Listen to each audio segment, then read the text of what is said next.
A quick like and subscribe really helps our channel grow and allows us to bring you even more amazing content. Thank you for your support. I know what I saw. My husband finally saw it too. It was meant to be an ordinary Saturday evening, the kind where we both settled into the worn-out couch to binge our favorite detective series, but that all changed when the lights flickered and the power briefly cut out, plunging our living room into a strange, all-consuming darkness. As I fumbled for my phone to use its flashlight, a chill crept up my spine, something primal within me recognizing that the shadows were particularly thick, far darker than they'd ever been before.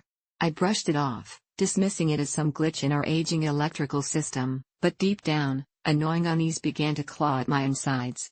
I started hearing low murmurs, almost inaudible but distinct enough to catch my attention, whispering like a distant crowd gathering around an ominous secret. I strained to hear, my heart thundering in my chest, but just as suddenly as it had begun, the chatter fell silent, replaced by an eerie stillness that felt suffocating. My husband, Derek, shrugged it off when I mentioned it, laughing it away and joking about how tired I was, but that laughter felt different, too light for the weight of the air around us. He settled back into the show, blissfully unaware as I continued to feel the pressing sensation that something was out there waiting, watching. The next night, though, would bring the unraveling of our normalcy. As I lay in bed, the vibration of a soft thud echoed through our usually quiet house, pulling me from sleep. Derek turned, mumbling that he hadn't heard anything, but I was already dressed and creeping down the hall, compelled by a raw instinct that urged me to investigate. I stepped onto the porch and immediately felt the bracing night air hit my face, making the hair on the back of my neck stand on edge. The backyard lay shrouded in mist under the arching branches of our aging oak tree, and as I stepped further out, the world became unnaturally silent, the kind of profound quiet that makes every breath sound exaggerated. Just on the outskirts of the yard, what I saw made my breath hitch in horror. A slender figure stood there, still as a statue, its limbs contorted at unnatural angles, skin a sallow shade that looked indistinguishable from the surrounding darkness. I wanted to scream, but the sound lodged in my throat as I felt the dirt beneath my nails digging into my fingers as if grasping for something solid to hold onto.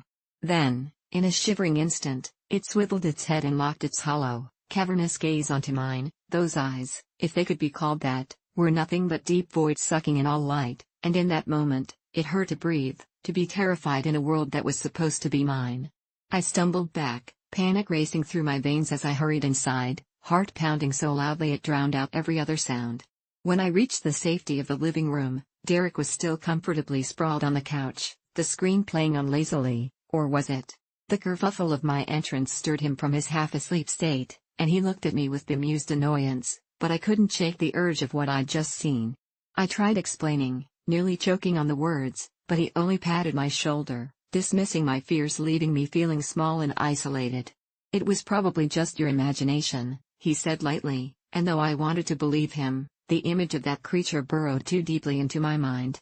I decided to confront my fears the next evening, armed with a flashlight and encouragement from a friend who believed me. I went back outside, the shadows once again looming threateningly. As I stood at the edge of the yard, staring into the thick gloom, I felt a shudder of raw dread claw at my gut. I hesitated, but that same inexplicable urge pulled me forward. Then, suddenly, out of the mist, I saw it again, the figure, watching, its body twisting grotesquely under unfamiliar angles. I froze, but what came next shattered the last vestiges of my sanity. It stepped forward, and the ground seemed to ripple beneath its feet. I shouted, the sound tearing from my throat as I sprinted back indoors, locking every door and window, convinced that this time it wouldn't elude my grasp. The next morning, I desperately tried to convince Derek. We couldn't ignore it, not when it felt so real, but he only grunted, pouring coffee into his mug and barely glancing my way, and it infuriated me. Why couldn't he feel what I felt? Days turned into weeks. I was becoming unmoored, haunted by a malevolence hovering just beyond our light, and I began documenting every moment, scribbling notes in my journal, documenting my fears, sketching the form of that thing, until one night, with insomnia clawing at my sanity, I flipped through the pages in increasing desperation. My own tendrils of doubt began to coil around me. I could hardly be certain of what was real. That same night, I was jolted awake again by a terrible thumping noise coming from our kitchen, the sound urgent and frantic. I leapt out of bed, scolding myself for letting the terrible thoughts into my head, but as I crept closer, I heard Derek's voice hissing something at the entity I could not see, "What do you want?" I gasped, my heart racing as I entered the kitchen and saw him standing there, eyes wide, sweat pouring down his brow, staring at the wall as if it was a portal to something unspeakably horrifying. "Derek, what's going on?" I cried, and he whipped around, and for the first time, I finally saw the understanding in his eyes, the same terror that had consumed me nights before. "I thought I was losing my mind," he whispered, almost choking on the admission, our shared dread a churning pit in my stomach. But I saw it too. The moment hung heavy in the air, and when I turned back to the wall, dread gripped my heart again. Suddenly, it wasn't just a shadow, it started to shift, clawing its way into the faint visibility offered by the kitchen light. Moving as if it had a mind of its own, limbs uncoiling with unnatural grace. There was no denying it now, whatever horror lurked just beyond our everyday lives had finally made itself known to both of us, and with no safe frontiers left to traverse, we had crossed a line into something we could never return from. Our eyes locked in terror, and as the darkness slithered closer, its breath brushing against our skin like icy fingers, I whispered, "What do we do?" But as it reached for us, we both realized the answer was already written in our hearts. We could only run, but in the face of what we truly saw, perhaps there was nowhere left to escape.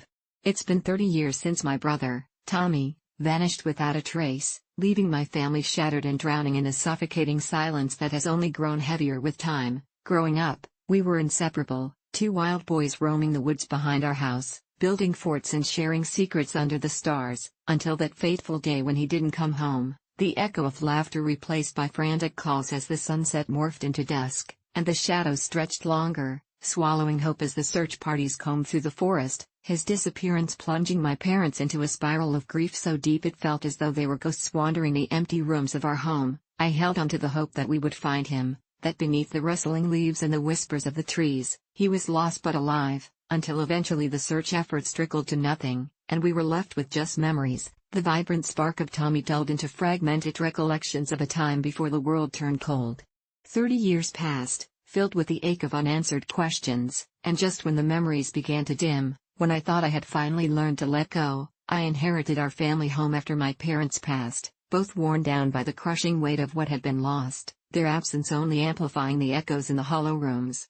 I returned to that house, armed with a sense of duty, my heart heavy with nostalgia and sorrow, vowing to fill it with love and new memories, when one night, as I was decluttering the ancient basement, cluttered with relics and half-remembered stories, I stumbled upon a trapdoor I had never noticed before, hidden beneath years of dust and debris. Curiosity ignited in me like a wildfire, and before I knew it, I was prying it open, revealing a stairway spiraling down into darkness that seemed to breathe around me, the air growing thick and musky with secrets long buried. I hesitated, the chill creeping up my spine warning me away, but the thought of Tommy's face flickered in my mind like an old film reel, and with shaky breaths, I descended the staircase, each creak of the wood echoing in the void, the oppressive darkness consuming my senses until I reached the bottom and flicked on my flashlight. The beam illuminated an old, damp room that looked like it hadn't seen the light of day in decades. The walls were covered in strange markings, almost like a warped language that raised the hair on my arms, and in the corner, forgotten and broken, lay a raggedy old mattress, the once vibrant colors now faded into desolation. But beside it, huddled against the wall, I saw him, Tommy.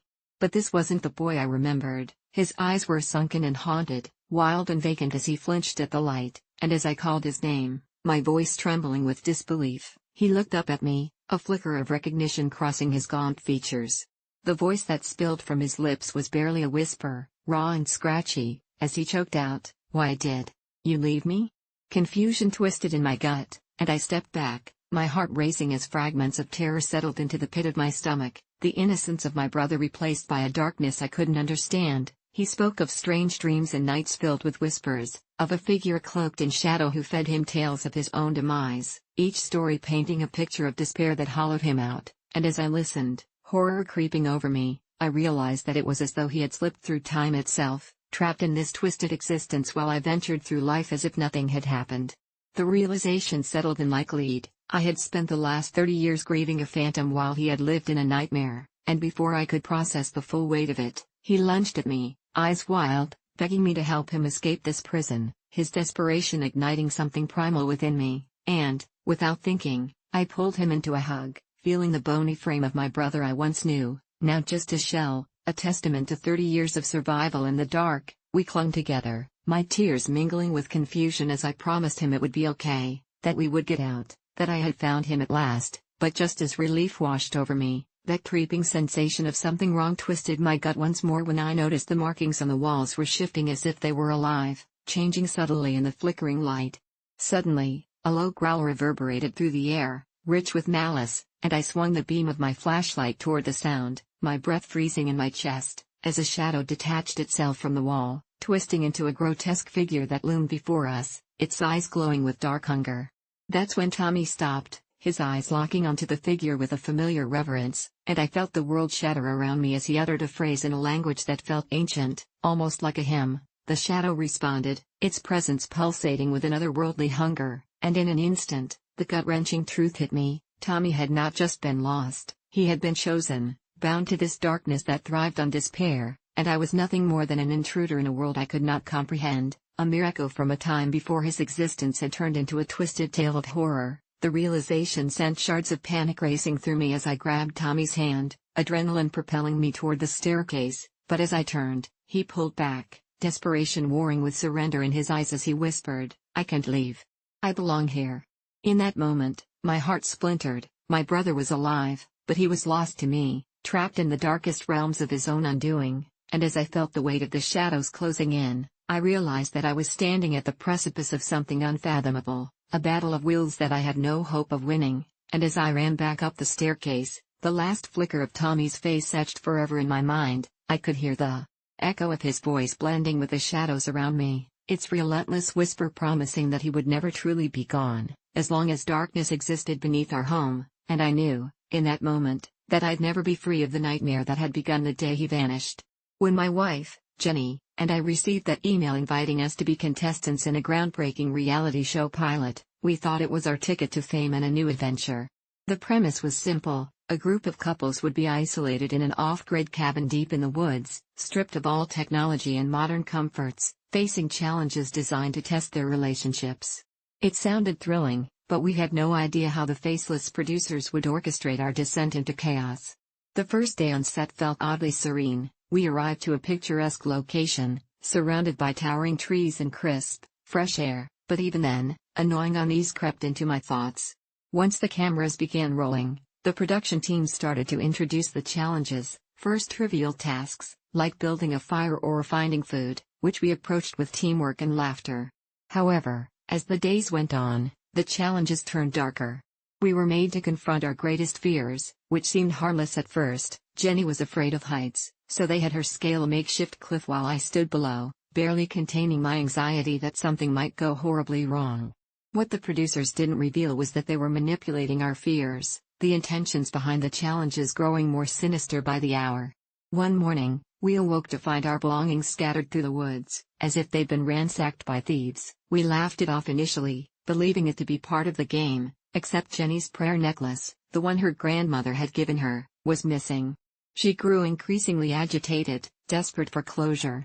That night, a storm rolled in, heavy and suffocating. As we huddled around the small fire pit, the crew insisted this was part of the experience, but when the lights flickered and the cameras turned toward the shadows among the trees, a palpable dread settled in our stomachs. As the thunder rumbled, our fellow contestants began to act strangely. They'd glance now and again at the forest, their laughter turned hollow, conversations punctuated by worried whispers. One by one, they began to turn on each other, the tensions escalating until a horrifying truth emerged. The producers had planted lies and secrets that fueled jealousy, forcing couples to betray one another to win favor with the ominous off-screen voice they called the architect. When Jenny and I confronted them, the camera crew told us to stir the pot, that it was all for ratings, that love was just a game, but it didn't feel like a game anymore. It felt manipulative, twisted, like a dark reflection of our own struggles projected through the lens of the show. On the sixth night, the power went out, plunging us into darkness. Shouts erupted from somewhere deep in the woods, chilling screams that echoed and died on the wind, and fear morphed into a shared dread we couldn't escape. We stumbled into each other, desperate for reassurance, trying to remember the reasons we had agreed to do this show. In a frantic attempt to escape the psychological prison unraveling around us, we ventured into the woods, drawn toward the source of those panicked cries, only to find our fellow contestants huddled around something vile, whispering incantations in a language I didn't recognize. Closer inspection revealed the makeshift altar built from the remnants of our missing belongings. The necklace adorned the structure like a grotesque trophy, stirring an instinct to run, yet I felt paralyzed, as if our fate had been sealed, and this was no longer just a show but a ritual feeding on our fears and failures. We turned back, but the forest seemed alive, branches clawing at us in the dark, whispering secrets we couldn't understand, and when we finally fell back to the camp, breathless and terrified, we discovered 2 contestants were missing, their absence chilling the air. The next morning, the producers hushed it up, claiming they'd voluntarily left the show, but I could see the desperation in Jenny's eyes. She was ready to flee, but reality television had its hooks deep in us, and we were no longer in control. By the time the 5th contestant went missing, I knew that something unspeakable lurked beyond the camera's gaze, something that thrived in the shadows, fed by our missteps and anxieties. The atmosphere tensed, and paranoia coiled around every whisper. Every furtive glance turned into accusations. Jenny and I fought against it, but the game played with our minds until we heard the terrifying truth during a moment of drunken confession when one of the producers let it slip. We're not just here to entertain, the format requires balance, and sacrifices must be made. The horror of those words hung heavy in the air, and suddenly, I understood that we were pawns in a much darker game than we ever anticipated. It was no longer just reality television, it had become a matter of life and death. A week in, and we were nothing but shells trapped in a nightmare, and when we finally looked for an escape, we found ourselves surrounded by those we'd once called friends, all eyes wild with fear and desperation, convinced each one of us was a part of the game. At that moment, I lost Jenny. She screamed, drew away from me, her face twisted with an expression I'd never seen before. The darkness was taking hold of her, and before I could reach out, she vanished into the trees, teasing me in hushed tones that would haunt me forever. I ran after her, painfully aware of every snapping twig beneath my feet, my heart pounding with equally parts rage and fear. The night began to weave itself into a tapestry of shadows and whispers, and all I had left was the chilling certainty that the reality show was no longer seeking entertainment, it was feeding on us, drawing us in deeper. Finally, I found her, or at least her silhouette against the full moon, but when I approached, it felt as if I were grasping at smoke. "Help me break free," she begged, but the voice that came out of her mouth was not hers. It was twisted, an unearthly sound that sent dread coursing through my veins. I reached out, desperate to save her, but the shadows wrapped around her, and I was left staring into an abyss, clawing at my throat as screams of laughter rang out from the production team hidden among the trees. I ran back to camp, only to find it deserted, breaths of cold wind whistling through broken branches, as if mocking my every step. Then, it hit me, there would be no rescue, no exit strategy. We had been expendable, mere entertainment for faceless monsters who captured real fear and turned it into hours of our lives spent bleeding for them. I turned back toward the woods, ready to face the darkness and unearth whatever twisted reality awaited me. As I stepped into the shadows, I wondered if I would ever emerge, if I would ever find Jenny, or if I was now merely another lost contestant, swallowed by the unspeakable things that happened on set. I've worked as a nurse's assistant at a small clinic for the past 3 years, and each day blurs into the next, filled with the usual array of feverish children, elderly patients shuffling around with complaints too vague to pinpoint, and the endless echo of gowns rustling as doctors move briskly from room to room. But about a month ago, a new doctor joined our team, a soft-spoken man named Dr. Trent, who had a knack for putting patients at ease, yet there was always something slightly off about him, like the way his eyes would dart to the floor whenever we discussed the biohazard waste bags piling up in the corner of the clinic. You see, in our line of work, we generate biohazard waste daily, old needles, used gauzes, and gloves stained with who knows what, and these bags, bright yellow and ominous, were always meant to be securely sealed and disposed of properly. Yet, it was the bags under Dr. Trent's care that began to unsettle me. They seemed to bulge unnaturally, as if something inside thrashed about, though whenever I caught myself staring at them, Dr. Trent would be nearby, the edges of his mouth twitching into a polite, nervous smile, as if he could sense my unease and wanted me to dismiss it. I tried to ignore it, but night after night, I would hear hushed whispers in the break room, my colleagues speculating about the strange sounds that had started to echo from the back office, the soft thuds and squelches that no one really wanted to confirm but no one could consistently deny. One night, emboldened by curiosity, I stayed late after my shift and decided to peek inside the disposal room, convinced my imagination was simply working overtime. The room was dimly lit and flooded with that sterile hospital smell, but it was the bags that captured my attention. They were pulsing, as if something was desperately fighting to escape. I could hear tiny muffled cries, almost like a child whimpering, rising from within the black depths of the yellow bags. My heart raced, and I almost turned to flee when I caught a whiff of something foul, a caustic stench that clawed at my throat. I stumbled backward to the doorway, nearly crying out as I felt something brush against my ankle. It was one of the bags, somehow having fallen to the floor, and as I bent down instinctively to pick it up, I noticed a seam loosening, the fabric stretching like it was being tugged from within. My hands trembled, and a surge of instinct drove me back, but I glanced down in morbid curiosity. What kind of nightmare was hidden there? There, barely visible against the backdrop of refuse, was a tiny, bloody hand reaching out, the skin slick and mottled, the small fingers twitching desperately as though begging for liberation, yet I was paralyzed with terror, unable to decide whether to help or flee. Just as I managed to shake the numbing fear and turn to run, I felt a cold hand clasp around my ankle, yanking me down. I fell, hitting my head hard against the sterile tile, and everything went black for a moment. When I regained consciousness, Dr. Trent stood over me, that infuriatingly calm smile plastered across his face, and for a second, I thought I was dreaming. The buzz of fluorescent lights pierced my senses, and I could only see white coats and prying eyes looking down at me. "Just a little accident," he said, soothingly, though the warmth of his words felt sickeningly cold. "You shouldn't have been in here, you know."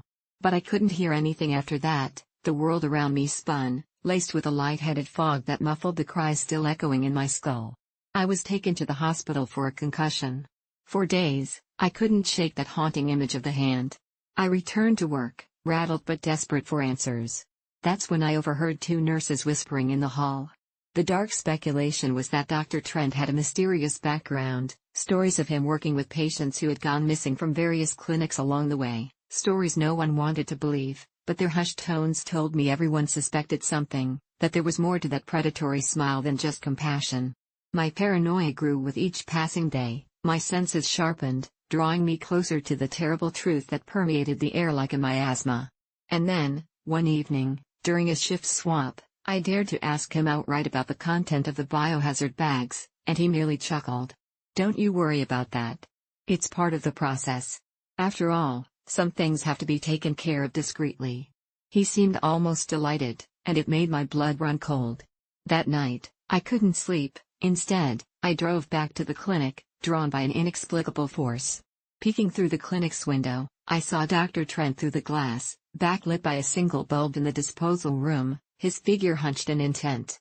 It felt wrong. The shadows he cast danced like something monstrous, and I could see him digging through not just biohazard bags but something far darker, the flashes of sharp instruments and the rhythmic splashes of what looked like blood rolling down his gloves.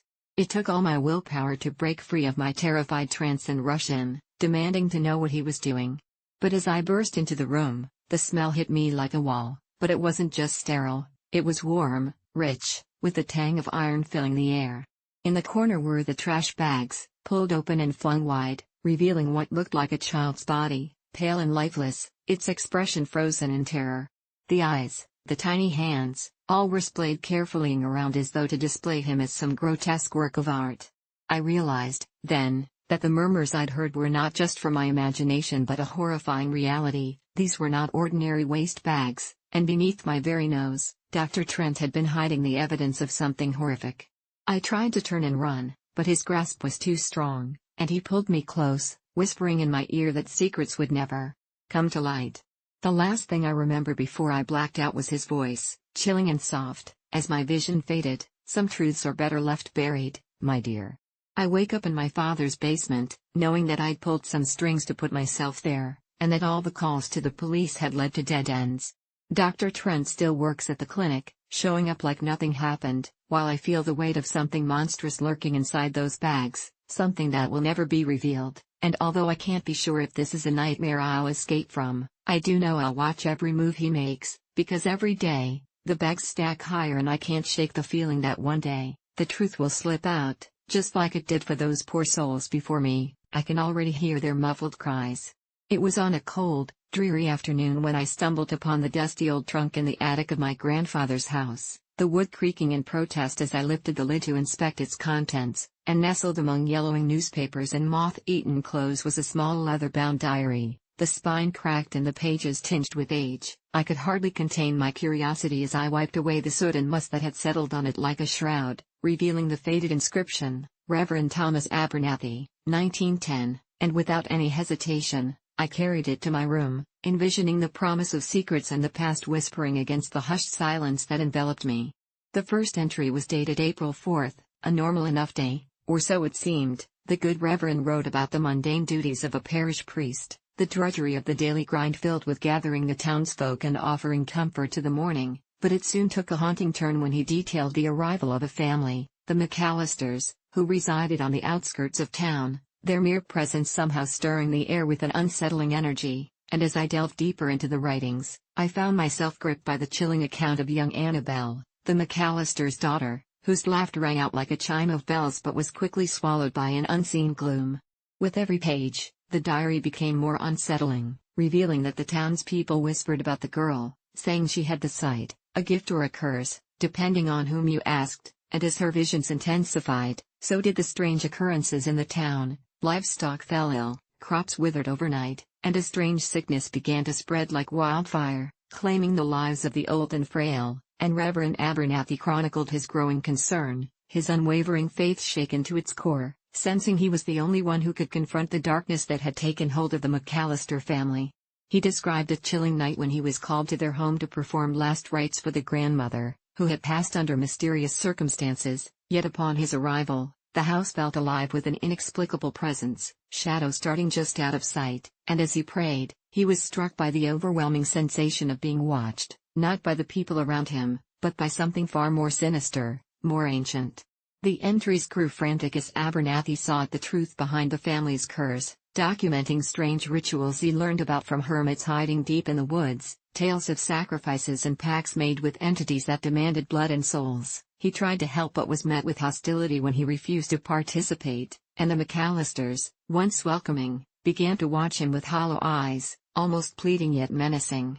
I felt uneasy as I read on, the dim light of my room flickering ominously as Abernathy's handwriting became more erratic, pouring out his anguish and fear as he noted that Annabel began drawing bizarre symbols that seemed to glow on the walls, frantically calling them gateways, places where the otherworldly could breach into the realm of the living, and with each passing day, his attempts to intervene were met with vicious resistance, revealing the town had been ensnared in a web of lies, the community swayed by the McAllisters' undeniable charm and manipulative tactics.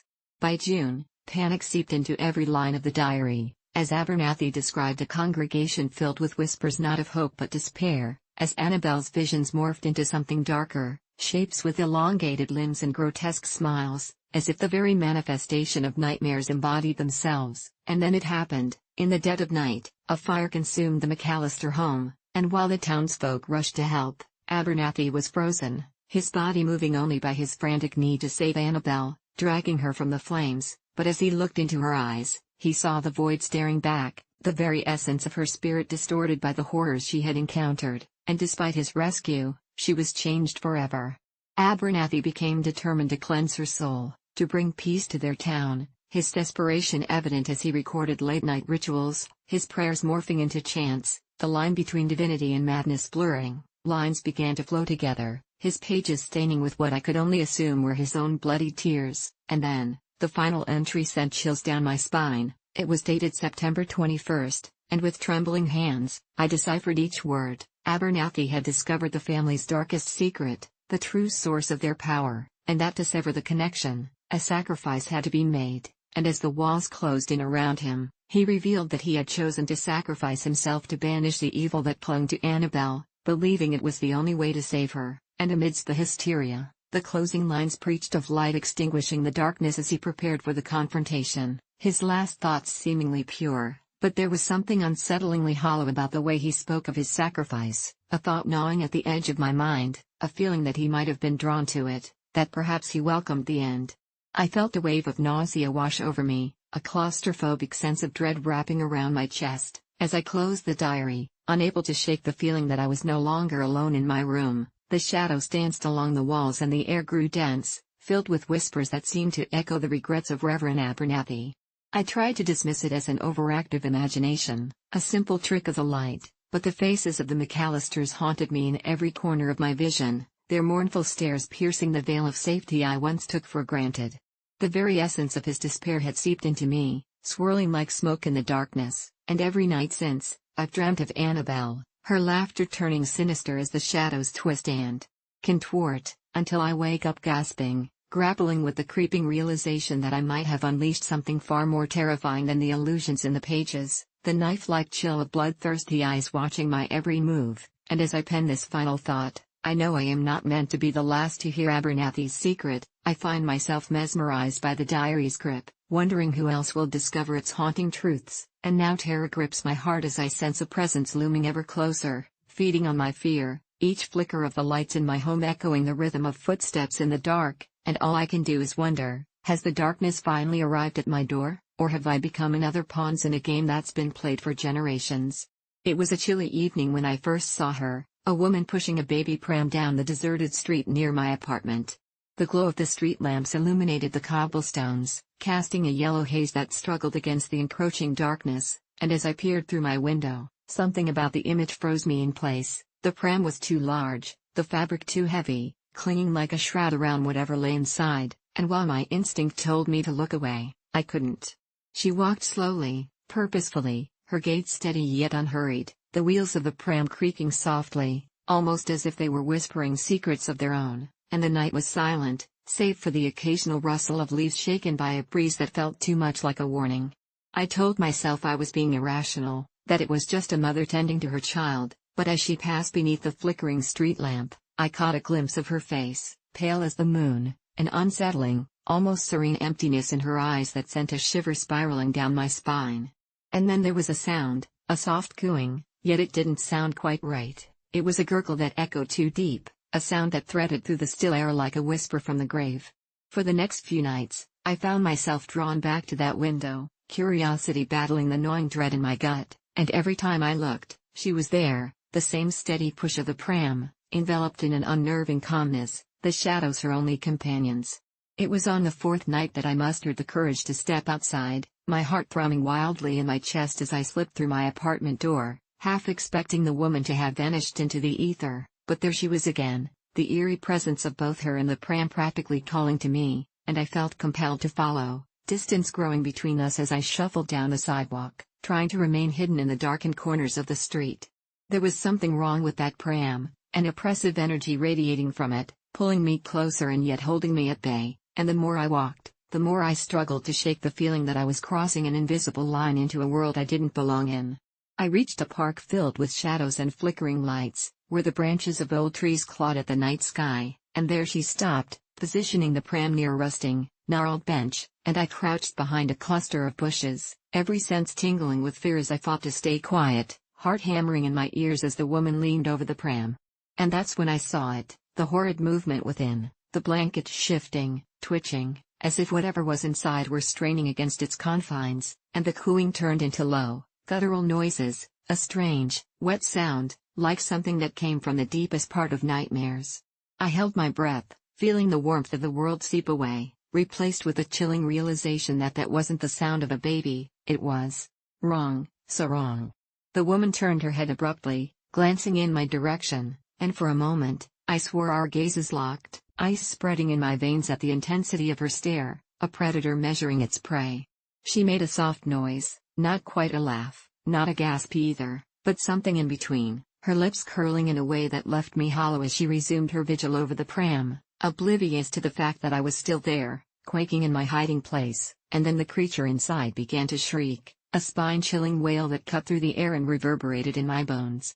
It was a sound that begged for mercy and delivered terror, and as I watched, transfixed, the blanket began to shift more violently, a clawed hand bursting through, impossibly thin and veined, suggesting a body that no mortal child should possess. Panic surged through me, overruling any rational thought, and I stumbled backward, catching my foot on a tree root and tripping with a sickening thud as I fell to the ground. I pressed myself against the earth, heart racing, breath coming in choking gasps, praying she hadn't noticed, but the world stood still, and as I dared to peep through the foliage, I saw her staring, her expression unreadable as the shrieking intensified, the pram beginning to shake uncontrollably as if an unseen force was trying to escape. Then, she began to chant in a low, melodic voice, words that were strangled and twisted, wrapping around the air like a dark spell, and in that moment, the feeling of dread I had been suppressing struck me full force. I was witnessing something beyond comprehension, and I needed to run.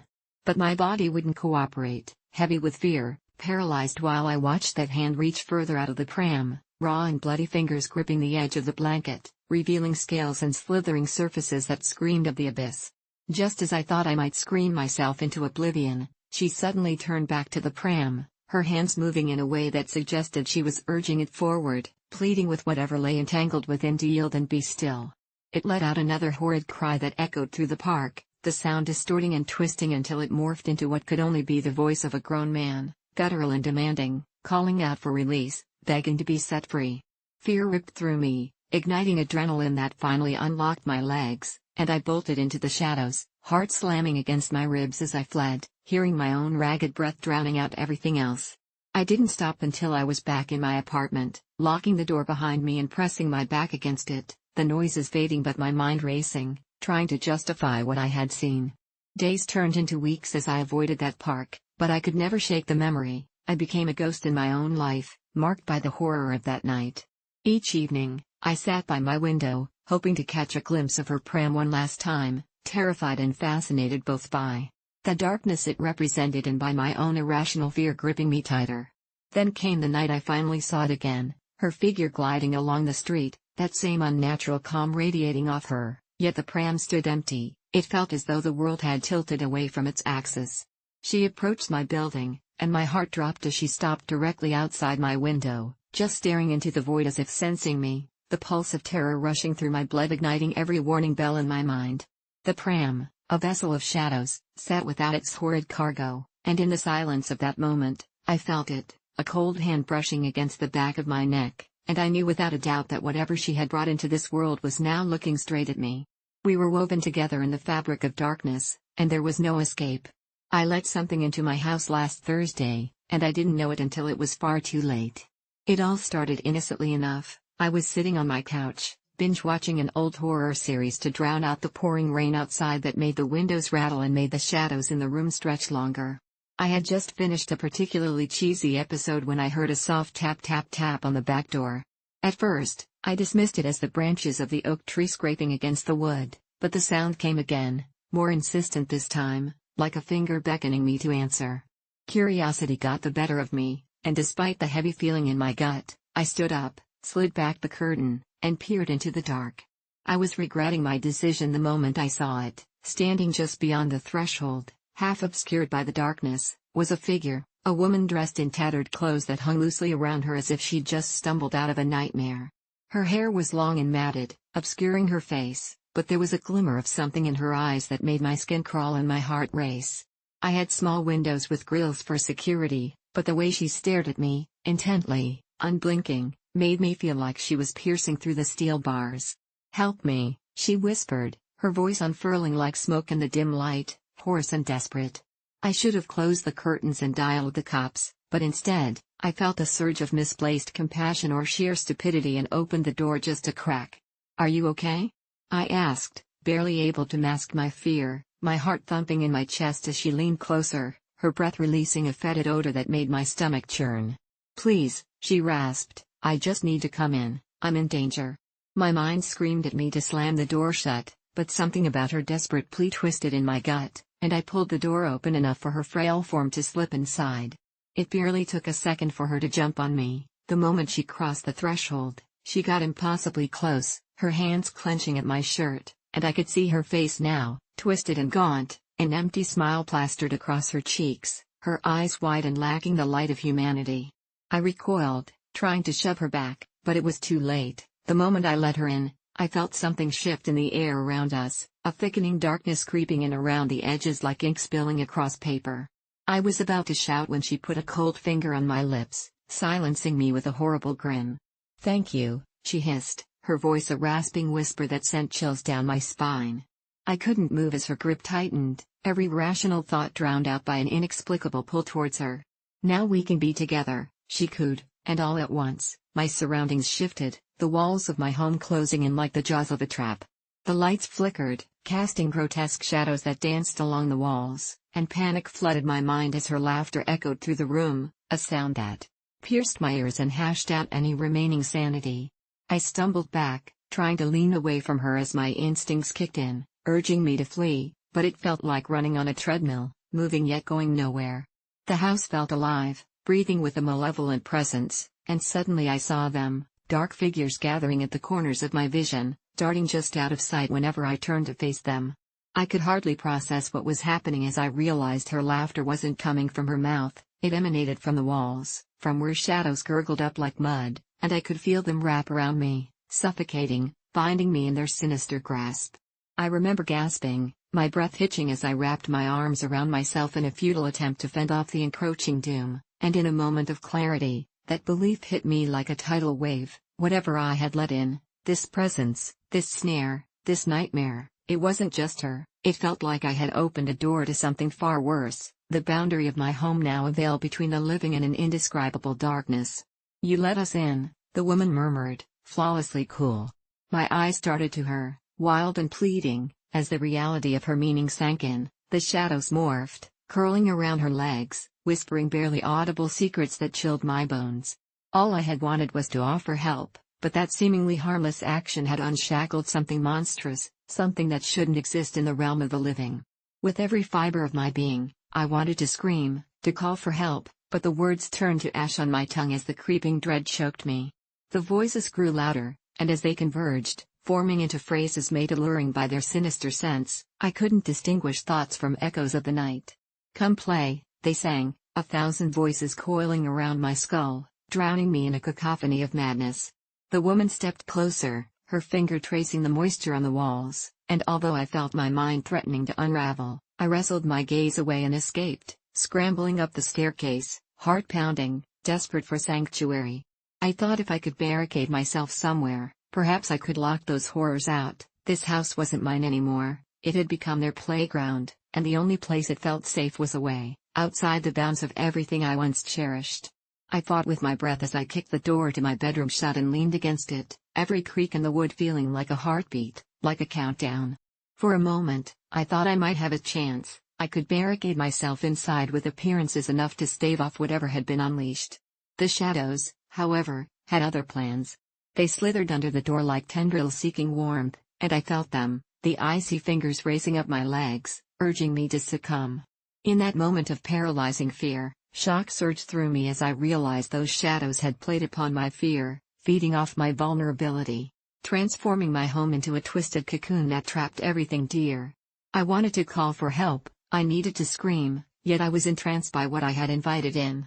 I nestled against the door, desperately pushing against the unholy cold solidifying around me. Then, from the depths of the darkness, I heard that soft tap tap tap at the front door again. It was rhythmic and knew exactly when to call for attention. I resisted the urge to see what waited beyond. The shadows had already claimed my sanity, but curiosity clawed at me. And then the woman's voice floated through, slinking into my mind like poison. "You can't hide from us," she sang, and that terrifying echoing laughter swelled, a concert of horrors ready to drown out my very existence. Desperation clouded reason, and as I collapsed to the floor, I finally understood. Those shadows weren't just limited to the walls, they stretched beyond, waiting for the next fool to answer their cruel invitation. I tightened my eyes, clutching at the reality I had left but knew I couldn't escape. I had welcomed the darkness into my home, and now it was consuming not just my house but my very soul. Hours or maybe minutes passed. I eventually drifted to an unsettling sleep, haunted by visions of shadows creeping in as that soft tapping persisted. I held no illusions of waking up to a normal life because I had stepped over the threshold, forever bound by something I couldn't comprehend nor hope to escape. Now, as I sit here typing this on a rickety old laptop, I pray that you never let anything in. Don't answer that knock at the door. The moment you do, you may discover it opens not just into your home but into a world you can never return from. Ever since I was a kid, I'd listened to whispers about the thing in the closet. My friends and I would dare each other to open our bedroom doors after the sun went down, though I'd always hesitate, my heart thrumming as if primed for a race against an unseen opponent, convinced that whatever lurked in those shadows was real and lying in wait, the kind of fear that claws at the back of your throat and makes you rush to your bed, the covers pulled tight to block out the darkness. And now, years later, as I stood outside that very same closet door, I was determined to confront the monster that had haunted my dreams for more than a decade. I was ready to stand my ground because after everything, the sleepless nights, the fleeting glimpses of shadowy figures lurking just out of sight, the feeling of being watched while I tried to fall asleep, I had built a resolve that burned brighter than my childhood terror. Yet as I slowly turned the doorknob, the creaking echoed in the stillness of my empty apartment.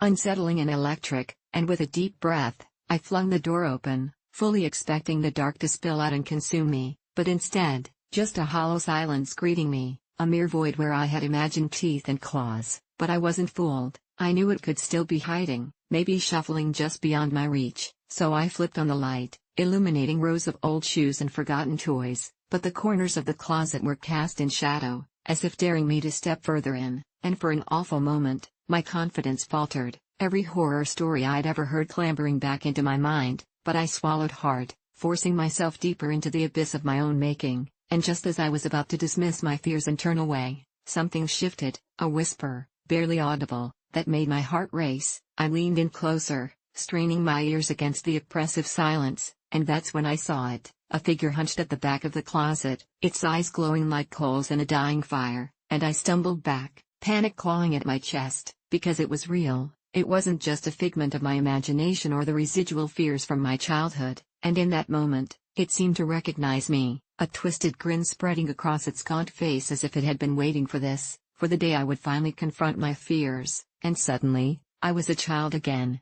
choking on dread as it whispered my name in a voice that was impossibly familiar yet utterly foreign, something like a long-lost friend laced with malice, and for a horrifying second, I thought about running, tearing down the hall to escape this nightmare. But a part of me, deep in my gut, held my ground, the fury of 10 years of anxiety and fear surging forth, and I took a step closer, the air thick with tension and the scent of something rotten, and demanded to know who or what it was, its form shifting like smoke, swirling and barely there, until it took on an image I recognized, a warped version of my childhood self, eyes wide, and full of innocence long forgotten, a puppet strung with fear, and it spoke again, telling me that it was the embodiment of every unspoken fear I had buried over the years, the nightmares of the girl who was afraid of being abandoned, of the boy too scared to defend himself, and just like that, it was as if every fear I had harbored since I was small rushed forward, battering my senses, and I stood frozen, grappling with the horror that I had unwittingly fed this creature,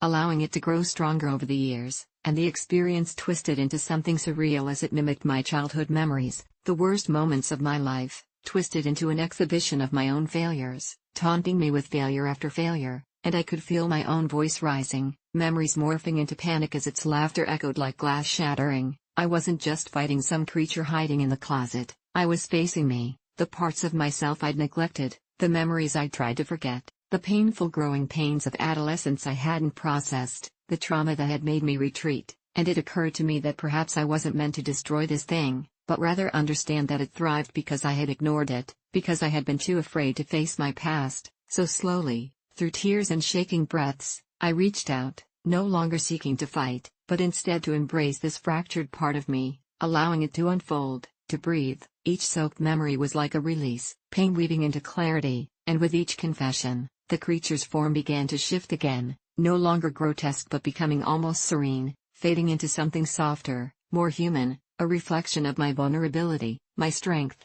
whispering that I needed to accept instead of deny. And as its glow faded, my closet filled with light, a struggle I'd never thought to undertake became the freeing of my mind, brightening my once darkened space, and finally, in that moment, I truly met the thing in the closet. It wasn't an enemy at all, it was my past trying to connect and find peace. As the door swung shut behind me with a gentle click, the echoes of the entity transformed into whispers of hope. And I finally understood that sometimes, to defeat your demons, you don't chase them away, you learn how to embrace the parts of yourself you've left behind. And now, every night, as I drift off to sleep, I can feel the peace where our shadows once danced, and I no longer fear what's in the closet. I've always been afraid of our garbage disposal. That little mouth of sharp metal teeth lurking beneath the sink has been the source of my nightmares for as long as I can remember, but I trusted my wife. Emma had a way of dismissing my fears with a brave smile and a more comforting laugh, often chiding me gently about my ridiculous paranoia. "It's just a machine, babe," she would say, rolling her eyes as she worked the switch with a casual flick of her wrist, the grinding sound drowning out my protests. I couldn't shake the feeling that there was something sinister about it, something that whispered and clicked in the silence, waiting for the perfect moment to lunge at anyone foolish enough to ignore its warnings. It all came to a head 3 nights ago when the storm came rolling in, black clouds rumbling like a hungry belly as the first spittering of rain began to patter against the windows. We were huddled on the couch, watching a ridiculous horror movie that I insisted on turning off halfway through due to the growing unease that was settling in my chest. Emma, oblivious to my discomfort, stood up and headed to the kitchen to clean up after our dinner. I had an involuntary shiver as I imagined her near the disposal, dancing that delicate line between comfort and danger. I wanted to tell her to be careful, that I had heard something strange from it just earlier that day, but the way she hummed to herself put me at ease, and I pushed the nagging thoughts aside. I could hear her chopping something for an impromptu soup as the rain grew violent outside, thunder booming and rattling the windows while the darkness swallowed the room whole like all the shadows had come to life. Suddenly, the power flickered, and all the lights went out, leaving only the dim glow of the kitchen light that fought to stay illuminated. I could hear Emma's voice raised over the storm's fury. "Oh come on," she exclaimed, and then the unmistakable sound of the disposal kicked into action, the grinding mechanical whir filling the air, but something about its growling was off, almost hungry. "Emma, turn that off," I screamed, rising to my feet, but she only laughed, the nervous edge of it sending another chill through me. "It's fine, don't be a baby. We're fine." The lights flickered back on, bathing the kitchen in harsh fluorescence, and I saw her standing over the sink with the lid pulled back, an expression of pure delight on her face as she used the disposal to give our vegetable scraps a one-way ticket to oblivion. But then the sound deepened, a gurgling rasp that didn't fit with the usual churn, and I froze, a deep instinct screaming at me that something was wrong. It suddenly stopped, leaving us in an eerie hush punctuated by the rain. "See? It's fine," Emma chirped, but even as she said this, I knew it felt wrong. Then, to my horror, I saw her expression shift. It was as if she was staring directly into the abyss of the disposal, the smile fading from her lips like dusk giving way to night. "Do you hear that?" she asked, her voice now cautious, and that's when the shadows behind her eyes deepened unnaturally, an odd flicker like something feral had sparked to life within her. I wanted to rush over and pull her away from that infernal instrument of despair, but I felt rooted in place, an immovable spectator watching a horror unfold. Emma leaned closer, straining to hear, and my heart thrummed worry as I took a timid step forward. "What's wrong?" Just then, a wild shriek burst forth from the garbage disposal, a horrifying sound that sent shivers racing down my spine, not quite human, not quite animal, like the wretched cry of something trapped between worlds. Emma dropped the vegetable peeler, and the clang sounded like gunfire in the stillness as she recoiled. "What was that?" she gasped, eyes wide with genuine uncertainty. I couldn't find my voice, I could only point to the disposal, the pounding rain and thunder drowning my thoughts, but then it started again, a strange, inviting chittering, a soft, sickly chorus luring her closer. "Emma, get away from there," I shouted, but she shook her head slowly, distracted, entranced. My fear bubbled to the surface, my instincts screamed at me that whatever was down there wanted her, and as if hearing my thoughts, the sound transformed into a low rumble, like something coiling beneath the surface, a predator ready to strike. I lunged forward, grasping her arm and yanking her back just as she tilted again toward the abyss. The moment our hands connected, the lights flickered a final time, plunging us into darkness. I could feel the weight of the world pressing down on us, the ground trembled like something beneath the house had woken up. "We need to go," I urged, but before I could make a move, the disposal sprang back to life, a vicious sound erupting from its depths, loud enough to silence the storm that raged outside. Emma hesitated, her eyes wide and glazed, and for a moment, I didn't recognize my own wife. She was ensnared by it, as if the disposal had become a siren beckoning her to dance with the darkness.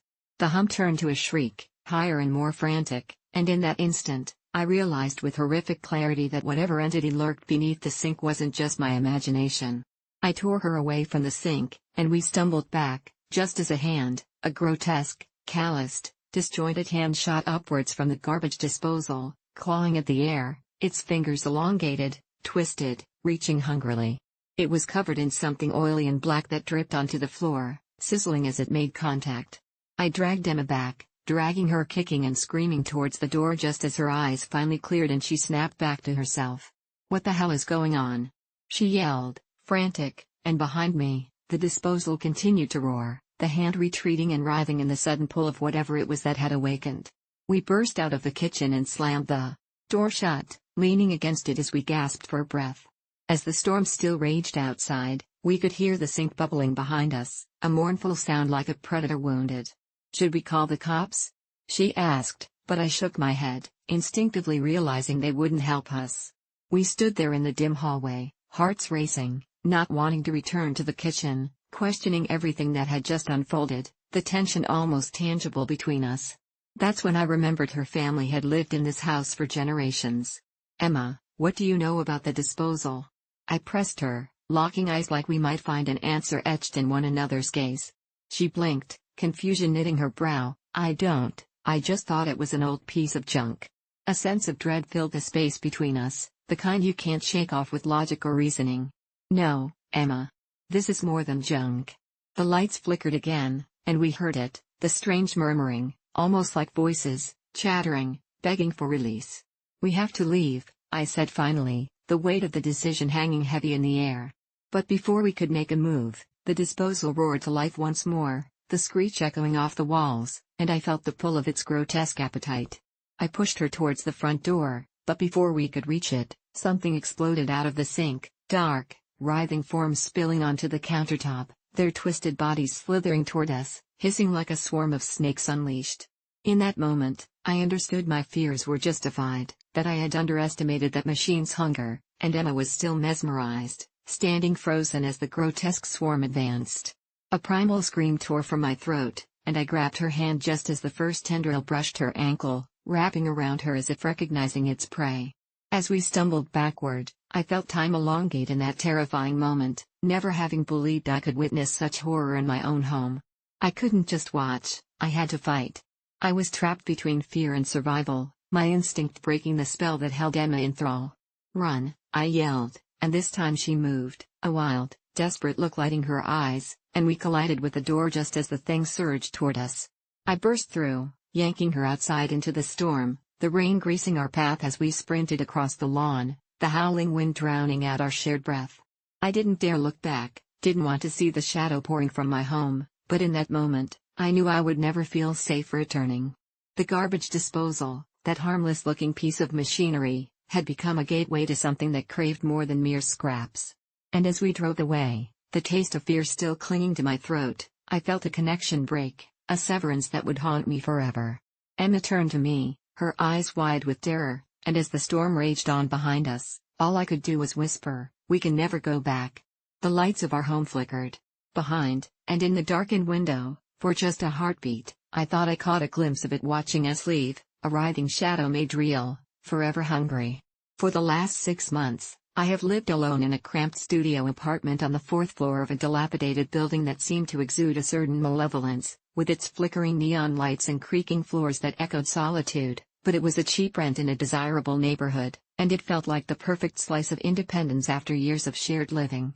It started one foggy morning when I got out of the shower, steam enveloping me like a shroud. I wiped the fog off the bathroom mirror only to find the words "help me" scrawled across the glass in uneven, frantic letters, and my heart dropped into my stomach, the first thought being that it was some sort of twisted prank. I glanced around, half expecting to find someone hiding, but only the empty apartment answered back, a silence so thick it felt suffocating, and I dismissed it as a trick my tired mind had played on me. For a week, I scrubbed that mirror clean, convinced it was a residue from the plumbing issues and the peeling paint in my bathroom, but each time I emerged from the steam, the message was there again, clearer than before, my pulse racing with growing dread as I told myself that an intruder must be breaking in while I was at work, writing these messages as some sort of sick joke. I even set up a flimsy barricade of furniture, convinced it would deter some shadowy figure from slipping in after I left, but nothing changed. The messages began to intensify, shifting from "help me" to "you must listen" and then simply "IT," leaving me mystified and on the verge of unraveling. I stopped inviting friends over, scared that they'd think I was losing my mind, and though I could hear the distant thrum of life below me, I retreated deeper into my isolation, spending countless nights researching urban myths that tied to the history of my building, convinced that some tragic event had occurred within these walls, and maybe this AITA was more than just a figment of my imagination.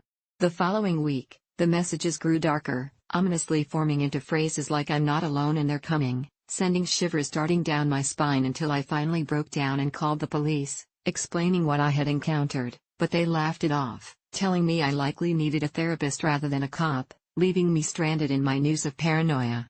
One dark evening, as rain pummeled against my window, I resolved to confront the entity haunting my mirror, a twisted sense of resolve swelling within me as I took a deep breath, gathered my courage, and stood before the foggy glass, challenging whatever presence lurked there to show itself. The next message chilled me to the bone. "I live with you," the words stark and unyielding, painted in the familiar grimy strokes that now felt more hostile than pleading, and I realized it was marking its territory, that invisible weight becoming a tangible thing pressing down on my chest. That night, I barely slept, my eyes darting around my dimly lit apartment, convinced I could hear whispers that seemed to coil around me, taunting me, reminding me I was not alone, but my body craved rest until finally, exhaustion pulled me under.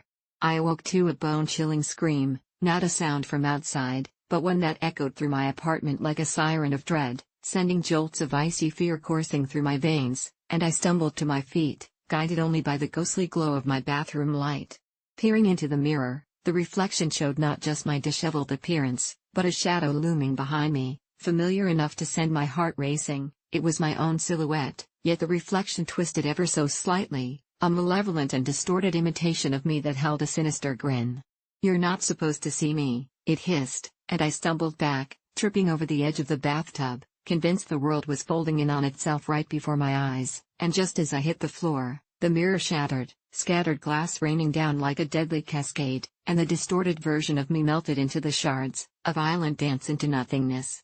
I lay there amidst the chaos until dawn crept in, the breaking light flooding the room, illuminating the mess my life had become and revealing that the mirror was thankfully untouched, save for the haunting handprints that had formed around its edge, ghostly reminders that whatever I had witnessed wasn't a trick of the light or a prank, it was real, and it had a thirst for my existence. Fear morphed into a burning desire for freedom as weeks passed, but every attempt I made to move out was thwarted by machinations of the same shadowy force that haunted my dreams and clung to the corners of my mind. I considered seeking a new living arrangement but could not shake the chilling realization that it knew me intimately, an unwelcome roommate who spied on my every thought, unraveling the threads of my sanity. Desperation clawed at my throat until I reached a bitter conclusion. I had to confront whatever was lurking behind me, the entity twisted within my own being, perhaps born of my darkest fears or an echo of my loneliness. I returned to the fragmented mirror, clutching a shard as a weapon, squaring my shoulders as if preparing for a duel. "You want me to listen?" I shouted, my voice trembling with the weight of my desperation. "Then talk to me." Time stretched, silence heavy and suffocating, until I felt something shift, a cold breath brushing against my neck, and the reflection twisted, this time not mocking, but staring deep into my soul. "I am you," it rasped, an echo of my own voice warped by torment and shadows, and in that moment, I understood, it wasn't an intruder or a vengeful spirit, but every sorrow, every bit of isolation I buried deep inside, all coiled together into a single, horrifying entity that had sought solace in my loneliness. I dropped the shard, feeling the tension crack like a worn thread, acknowledging my fears as they clawed at the walls of my resolve, and the reflection smiled again, this time with empathy. "You're not alone, not anymore," and in that instant, I felt a strange relief wash over me, as if finally confronting that which had tormented me also set me free. My breath steadied as I whispered back, accepting what had been revealed, and from that day on, I no longer saw messages on the mirror. Instead, the glass reflected a brighter reality where I was not just the sum of my fears but a complex, resilient being, a story unfolding, one I was finally ready to embrace. Yet, deep down, I wondered, just as the mirror held my reflection, would these haunting echoes of loneliness ever truly leave me, or was this merely the beginning of an even darker chapter? I work at a secret hospital that serves patients with unusual conditions that have to stay secret, but I never thought I would find myself in a life or death situation until last night. When I first accepted a position at the Haven, a facility that nestled in the folds of the Appalachian Mountains, I was drawn by the promise of adventure and the odd thrill of embracing the unconventional. Little did I know, the patients weren't the only ones harboring secrets. We treated all sorts of bizarre afflictions, from the man who could absorb electricity to the woman who melted into shadows whenever she felt fear, and though I had become accustomed to the oddities that shuffled through our sterile halls, nothing could have prepared me for what happened during my night shift last night. The clock struck midnight, and I was alone in the dimly lit corridors, the soft beeping of machines offsetting the heavy silence, when I heard a faint rustling from the isolation ward, a place not even the bravest nurses dared to frequent after hours. My gut twisted a knot of dread as I navigated toward the source of the noise, each step echoing like the haunting footsteps of the unknown, and as I rounded the corner, I froze. A figure stood against the wall, cloaked in tattered cloth that seemed to blend into the shadows, its face obscured, but a whisper floated through the air like smoke, "Help me." I should have run, I knew this, but curiosity tied my feet to the ground as the figure unfolded to reveal a gaunt face with eyes like hollow wells. "I'm trapped," it continued, voice trembling like dried leaves about to snap, "and if you don't help me, they'll come for you next." Panic surged through me as the lights above flickered, casting fleeting shadows that danced in rhythm with my rising terror. I asked who they were, but the figure merely pointed toward the darkness of the isolation ward, urging me closer, promising answers that danced just out of reach. With hesitant steps, I followed, compelled by an inexplicable magnetism despite every fiber of my being telling me to flee, and as we entered the ward, an unsettling chill washed over me, the air thick with a suffocating weight. The room was dim, filled with equipment that flickered ominously, and I caught a glimpse of cells through glass windows, each housing patients who looked disturbingly normal but bore more than just unusual conditions. They seemed drained, their eyes sunken and hollow like vessels emptied of life. "You see," the figure rasped, "they're not sick. They're chosen," and before I could respond, a distant sound, like footsteps, echoed through the hall, swift and thunderous, causing my heart to pound against my ribcage. The figure's demeanor shifted instantaneously, panic flooding its gaze. "You have to hide. They can't see you here." I scrambled behind a fraying curtain just as the door swung open, revealing a tall man clad in a white coat, eyes deep set and dark, an unsettling smile curling on his lips. "Another late-night visitor, I see," he said, his voice smooth but dripping with malice, as he stepped further into the room. I watched from my hiding spot, frozen, as he raked his gaze across the wards, expression unwavering, until he stopped, tilting his head with an unsettling curiosity. "I thought I heard whispers," he continued, a predatory glint in his eye, and fear clawed desperately at my throat as I held my breath. "Patients can be so restless at night." The figure next to me glanced toward the man, desperation etched into its features as it murmured, "If he finds you." Before it could finish, the man flicked his wrist, and suddenly the lights dimmed further, creeping shadows enveloping us in an overwhelming darkness that felt alive. I felt the chill seep into my bones. Something about that moment shattered my resolve, and I inched backward, desperate to escape, heart racing wildly as the chill of inevitability washed over me. The sounds of footsteps returned but were accompanied by voices, murmurs, whispers, calling my name, an ethereal chorus promising salvation. My instinct flared, urging me to bolt, but before I could think, I stumbled into the open, directly into the man's line of sight. Time suspended as our eyes met, and in that moment, I saw an endless abyss lurking behind his gaze, an ancient hunger that had sipped the very light from his soul, and without thought, I turned to run. The figure's frantic voice echoed in my mind, "They can't catch you if you're fast." As an unholy scream erupted behind me, and I didn't stop to look back. The sterile halls blurred around me, the air thick with a tangible unease, my footsteps like thunder as I raced down corridor after corridor, the labyrinthine structure becoming a maze of horror. I could hear him behind me, his heavy footsteps echoing with merciless intent, urging me to move faster as I reached for the exit. Adrenaline coursed through my veins, burning and bright, until I was skimming the very edge of my sanity, pushing me forward relentlessly. Just as I neared the exit, the doors swung open, and I burst outside into the freezing night, but my freedom was fleeting. The shadows had eyes, and a swarm of figures emerged, the patients, their gaunt faces twisted into grotesque smiles that chilled my blood. "You can't escape us now," the figure from the isolation ward whispered, appearing among them as they encircled me, their intentions clear, and my heart sank as I realized I wasn't a savior. I had stepped into their night, and it would claim me as one of its own. In that moment, the truth dawned on me. I had entered a world where the abnormal ruled, and the hospital wasn't a refuge for the sick, it was a gateway where the line between patient and predator blurred, and I was just another lost soul, destined to become a part of its chilling legacy. I always thought I was lucky to have found James. He was everything I dreamed of, kind, charming, and endlessly attentive. We met during our sophomore year of college, and our love blossomed quickly, entwining our lives in spectacular harmony. But somewhere beneath the surface, shadows flickered, and the truth began to uncoil like a sinister vine.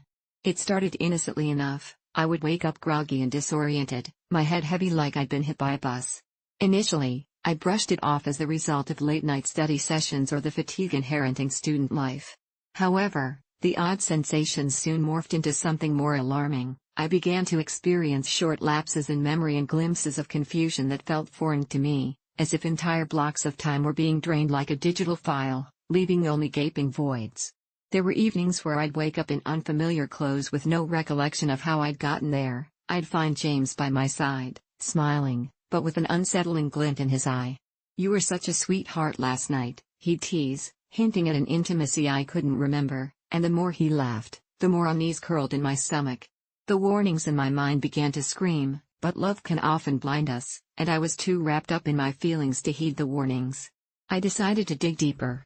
My first step was to discreetly consult medical resources online, scouring through symptoms that seemed to mirror what I had been experiencing. I stumbled onto stories of women whose partners used drugs to manipulate and control them, and the chilling realization hit me like ice water. The thought that James might be drugging me stirred a cocktail of fear and disbelief in my gut. I confronted him one evening, voice shaking as I laid out my swirling accusations, expecting laughter or denial, but instead, he leaned closer, eyes darkening in a way I had never seen before, lips curling into a grin that didn't reach his eyes, and for a moment, I considered I might have crossed a line I should never have brushed against. "You really think I would do something like that?" he whispered, an edge of mockery in the question. My heart raced, drumming to a tempo of panic, but I had to know the truth, consequently setting up a hidden camera in our room when I knew he would be out for the night. With bated breath, I replayed the footage, dread pooling in my chest. I watched him enter the room, his movements eerily precise as he bent down to my side, filling my glass with a clear liquid I had never poured, then grinning down at me with an unsettling fondness that made my skin crawl. My breath hitched in realization just as I saw myself take a sip, my oblivion returning. I wanted to scream but couldn't find the voice as a slick blade of betrayal twisted deeper within me. I prepared my escape plan, bartering time in my favor as I masked my anxiety behind a facade of normalcy. The next morning, I feigned forgetfulness about the prior night, and when he asked about it, I reacted nonchalantly, knowing that revealing my knowledge would send him into a frenzy. I packed a bag when he wasn't looking, leaving behind items of sentimental value, which felt oddly liberating despite the sadness it brewed within me for the life I was abandoning. With a beating heart and fearful determination, I found an Airbnb close to my campus, a quiet little nook that felt like a haven just in time for finals week. I intended to keep distance while I formulated a plan. I dove into studying for exams to distract myself from the gnawing disquiet and planned to think of consequences once I was safe, but my mind never escaped the lingering shadows of his presence. Each night, I locked the door, feeling an adrenaline rush of certainty that he would never find me, and peace cradled me against the spiraling nightmares from my past. A week passed before I thought I was free, but as I studied under the dim light of my new sanctuary, I received a chilling text from James asking if I had seen my cat. I blinked in confusion, instantly realizing that I hadn't since I left our apartment. My heart dropped several inches as doubt flooded my mind. Could he have done something to her? I trembled with the thought, hurtled into despair as doubts bloomed like poisonous flowers. I thought I had escaped, but now fear swirled anew. Returning to the apartment felt like walking into a lion's den, but my heart ached for my lost pet. Steeling myself for a confrontation, I made a decision fueled by fear and determination. I invited a trusted friend to join me for backup and secretly planned our approach, convinced I could reason with him and ensure the safety of my beloved cat. We parked down the street, adrenaline sparking in the air as we crept towards my old apartment, the door ajar as if inviting trouble, as I mentally cursed myself for leaving the door unlocked, again. Each creak of the floorboards echoed ominously, but nothing could prepare me for what we walked into. The room was dark, the curtains drawn tightly, yet something else was off. Shadows loomed heavily, crafting a malevolent atmosphere. My pulse raced when I caught sight of James in the living room, holding my cat tightly against his chest, her little body trembling and eyes wide with fear. "You should have come back to me," he said, a cold smile playing on his lips, resembling a predator. Panic seized me and I demanded he release her, every instinct yelling for me to protect her, but his hold only tightened, and I could see something bulging beneath the surface, some terrifying concoction of menace lurking behind his charming exterior. "But you don't understand, baby. This is who you are now," he chuckled, a sound like the grinding of gravel that sent chills down my spine. Suddenly the world around me morphed into a waking nightmare. It became painfully clear that I was not the only victim. He led me into his dark artistry, the echoes of my life prior fading into obscurity, and everything I feared rose to the forefront as I wrestled against the chilling reality that this man, the love of my life, had skillfully turned into something unrecognizable and deadly. No more pretending. I had to make a choice to either save myself and my cat or surrender, purging myself to this twisted version of the love I once thought was real.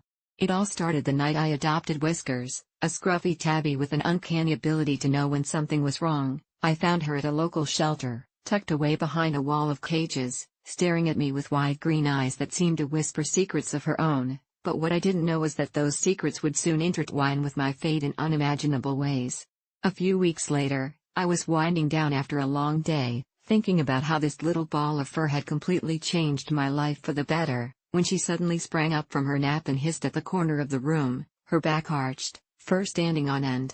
It was as if she was staring at something invisible, and I laughed it off, playfully calling her a scaredy cat, but as darkness enveloped the house, her odd behavior persisted, every time seeming to escalate as the weeks passed, until one night, as I lay in bed drifting into an uneasy slumber, I was jolted awake by a guttural growl emanating from her tiny frame.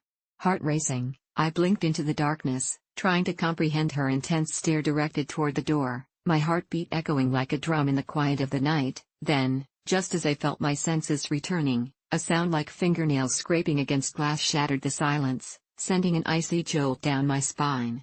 Whiskers leapt off the bed and dashed toward the sound, and as I stumbled out of bed to follow her, I felt sheer terror consume me, as if something predatory had settled in the shadows, waiting to pounce. I called for her, but she was already standing at the front door, claws digging into the wood, her body tense, muscles coiling like a spring, and I swear I saw something shift beyond the door, lurking just out of sight. In an instant, dread intensified, compelling me to turn and retreat, but before I could act, Whiskers started to scratch and hiss like mad, her frantic movements forming a barrier against whatever was outside, and when I turned the lock and flung open the door, my heart stopped. There was nothing but the stillness of the night and my own shadow stretching across the porch, taunting me with its emptiness. I stepped outside, adrenaline coursing through my veins, cynically wondering if I was simply losing my mind, when I heard it, a low growl, barely audible, coming from somewhere deep in the darkness, not far from me. I turned back to grab my cat, but she was gone, abandoning me at the most crucial moment, and my blood turned to ice as I frantically scanned the area, almost paralyzed with fear, until I noticed her stalking a figure in the nearby bushes, her eyes glowing like two emerald beacons, piercing through the night. My breath hitched when the thing moved. It was a hunched creature, limbs too long, skin slick and glistening under the moonlight, its head tilted in a grotesque angle, and just as it turned to face me, that loathsome grin spread across its features, showing off jagged teeth that seemed to drip with malice. It lunged, and as I backed away, panic surged through me, blinding me to any escape route. I could see the creature's eyes glistening, a malevolent hunger barely restrained, and in that moment of sheer terror, Whiskers sprang forward from the black, directly into the creature's path as if propelled by some instinctual desire to protect me, hissing and clawing with a ferocity I had never seen, and as the creature faltered, its focus shifting toward my seemingly worthless furball, I seized the opportunity and dashed back inside, slamming the door, locking it tight. My heart thudded in my chest as I called for Whiskers, panic bubbling inside me when I realized there was no sound of struggle or cries from outside. I had to know if she was okay, and before fear could restrain me again, I flung open the door, my heart sinking as I found her lying in the grass, eyes glazed over, breath shallow. I scooped her up, cradling her in my arms, my mind racing with guilt and horror, but just as I turned to retreat inside, the hairs on the back of my neck prickled with awareness. Something was lurking behind me. I felt the oppressive air close in, shadows twisting and writhing in a way that sent me spiraling into a raw panic, but Whiskers stirred in my grasp, her faint purring a soothing balm against the encroaching dread, and like a lifeline, I felt her urge me to look again. I couldn't breathe as I faced the night, heart thundering, and in the eerie glow of the moon, I finally saw it, the same creature, undeterred by our earlier encounter, standing at the edge of the yard, its eyes burning with a chilling hunger. But just as I felt the weight of despair crushing me, something in Whiskers erupted, a spark of fury igniting her tiny frame. She leapt from my arms, letting out a battle cry that might have belonged to a lion, charging straight at the horrid thing that had tried to claim me as prey. I had never witnessed such sheer violence in her before. She darted between the creature's legs, clawing at its ankles, and I stood frozen, watching in awe and horror until I felt compelled to act, grabbing a hefty garden shovel and rushing into the fray, my righteous fury igniting like fire. I swung the shovel down with all my might, and the creature recoiled, hissing and screeching as it slinked back into the darkness. My heart raced, exhilaration mixing with fear, but what happened next left me forever changed. Whiskers stood her ground, glaring defiantly, eyes ablaze with an intensity that commanded respect, and as the creature edged towards the boundary, that same icy dread engulfed me again. It wouldn't stop, not until it claimed some form of victory. The shadows painted the ground, distorting reality, and it lunged once more, but Whiskers didn't flinch. Instead, she rushed forward a second time, and this time, her attack was different. She was like a streak of light against a dark canvas, a fierce protector fighting to save not just her own life, but mine too. In an irrational moment of determination, I mirrored her, swinging the shovel and forcing the creature back, and as we both fought that unholy thing, I felt the connection between us deepen. A bond forged in blood and desperation that neither of us could deny. With one last desperate scream, Whiskers leapt and got a hold of its ear, sinking her claws into its flesh, and with that, I brought the shovel down one final time, crashing against the creature's skull. There was a sickening crunch, and to my horror, it collapsed, twitching on the grass before finally lying still, and as I stood there panting, adrenaline coursing through me, I realized I could finally breathe. Whiskers limped back to my side, her fur matted and her energy waning, but as I picked her up, the gratitude swelling in my chest was almost unbearable. She had saved my life.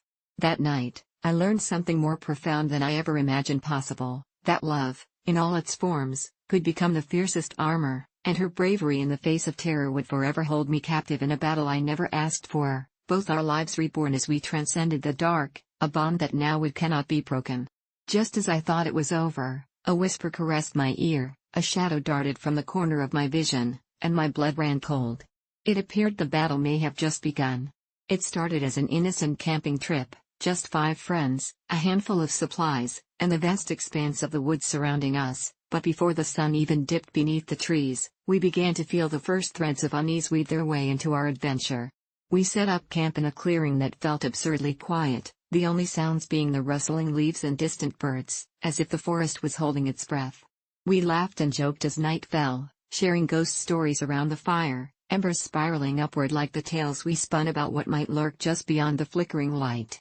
It wasn't until later, when we were all too tired to keep our eyes open, that we began to notice it. Every time one of us counted heads, there were 6 instead of 5. At first, we shrugged it off as fatigue playing tricks on our minds, but when Jay pointed out that his phone still showed just 5 of us in the group chat, a chill gripped the air. Mustering courage, we decided to do another head count, but again it flashed back to 6. The shadow of the 6th person seemed almost to move at the edge of our vision, just out of sight, and then disappear among the trees, so we laughed it off, setting up tents, joking that we'd picked up an extra camper along the way. But as the fire crackled and shadows danced, unease hung between us like a thick fog, thick enough to choke on, and every attempt to hide the growing tension failed when one of us whispered, "What if we get lost in here?" The night wore on, the air was thick, heavy with the scent of pine and the warmth of the fire, but the 6 silhouettes shifting around the flames felt more menacing with each passing moment. We played cards, but silence fell heavy between us, punctured only by the occasional snap of twigs from the depths of the woods beyond.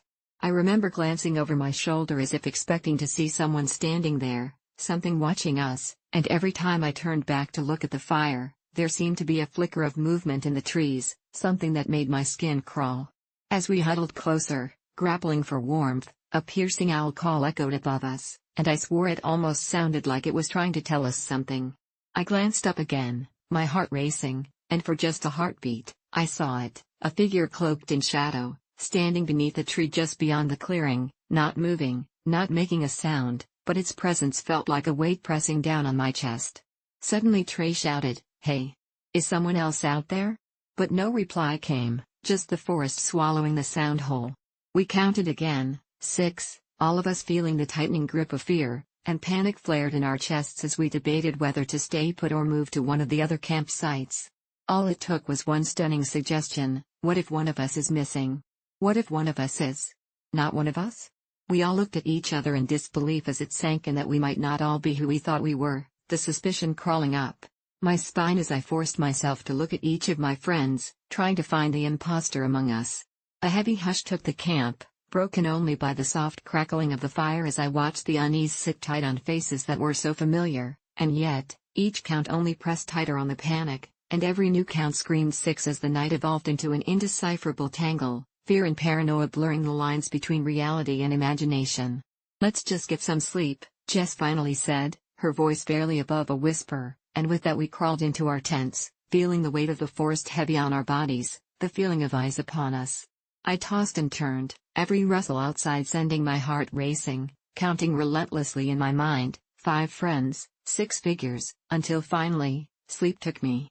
Morning light seeped in through the thin fabric of my tent, and as I stumbled out, bleary and exhausted, I noticed something was wrong. We had all woken up, but one of our tents stood empty, the zip slightly open, and as we called for Sam, the chill of realization hit like an icy wave. Sam hadn't come back to the fire last night. Panic surged as we navigated the campsite, calling his name in voices that fell flat and hollow in the eerie morning quiet, growing heavier with fear as we realized the woods felt even more still now, like something was watching. We gathered together again, even though the sun crested overhead, the unease of shadows lingered, and as we prepared to head out to search for Sam, the counting started again. 6 heads, 6 confused faces, and we couldn't find the dread that was creeping into our minds, looping back over our words, something changing between us as we stared into each other's eyes, wounds feeding wounds until laid bare our fears. We tried to blame it on the exhaustion, on the panic of missing our friend, but it took only one more count for the laughter to fade as we turned slowly to see Sam standing at the tree line, signature smile plastered on his face, but behind him lingered 3 shadowy figures as if waiting to take shape in the light.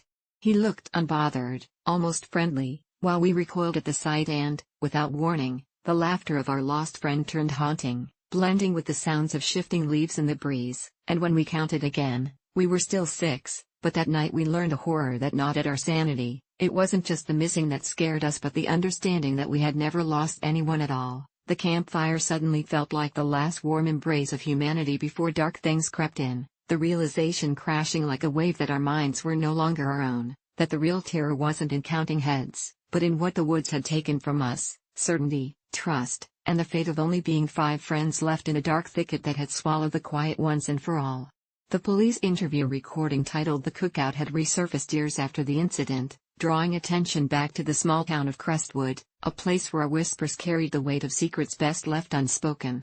In the tape, Detective Harris sat across from a woman named Linda, her eyes darting nervously as she recounted the harrowing events that had taken place during a seemingly innocuous summer gathering.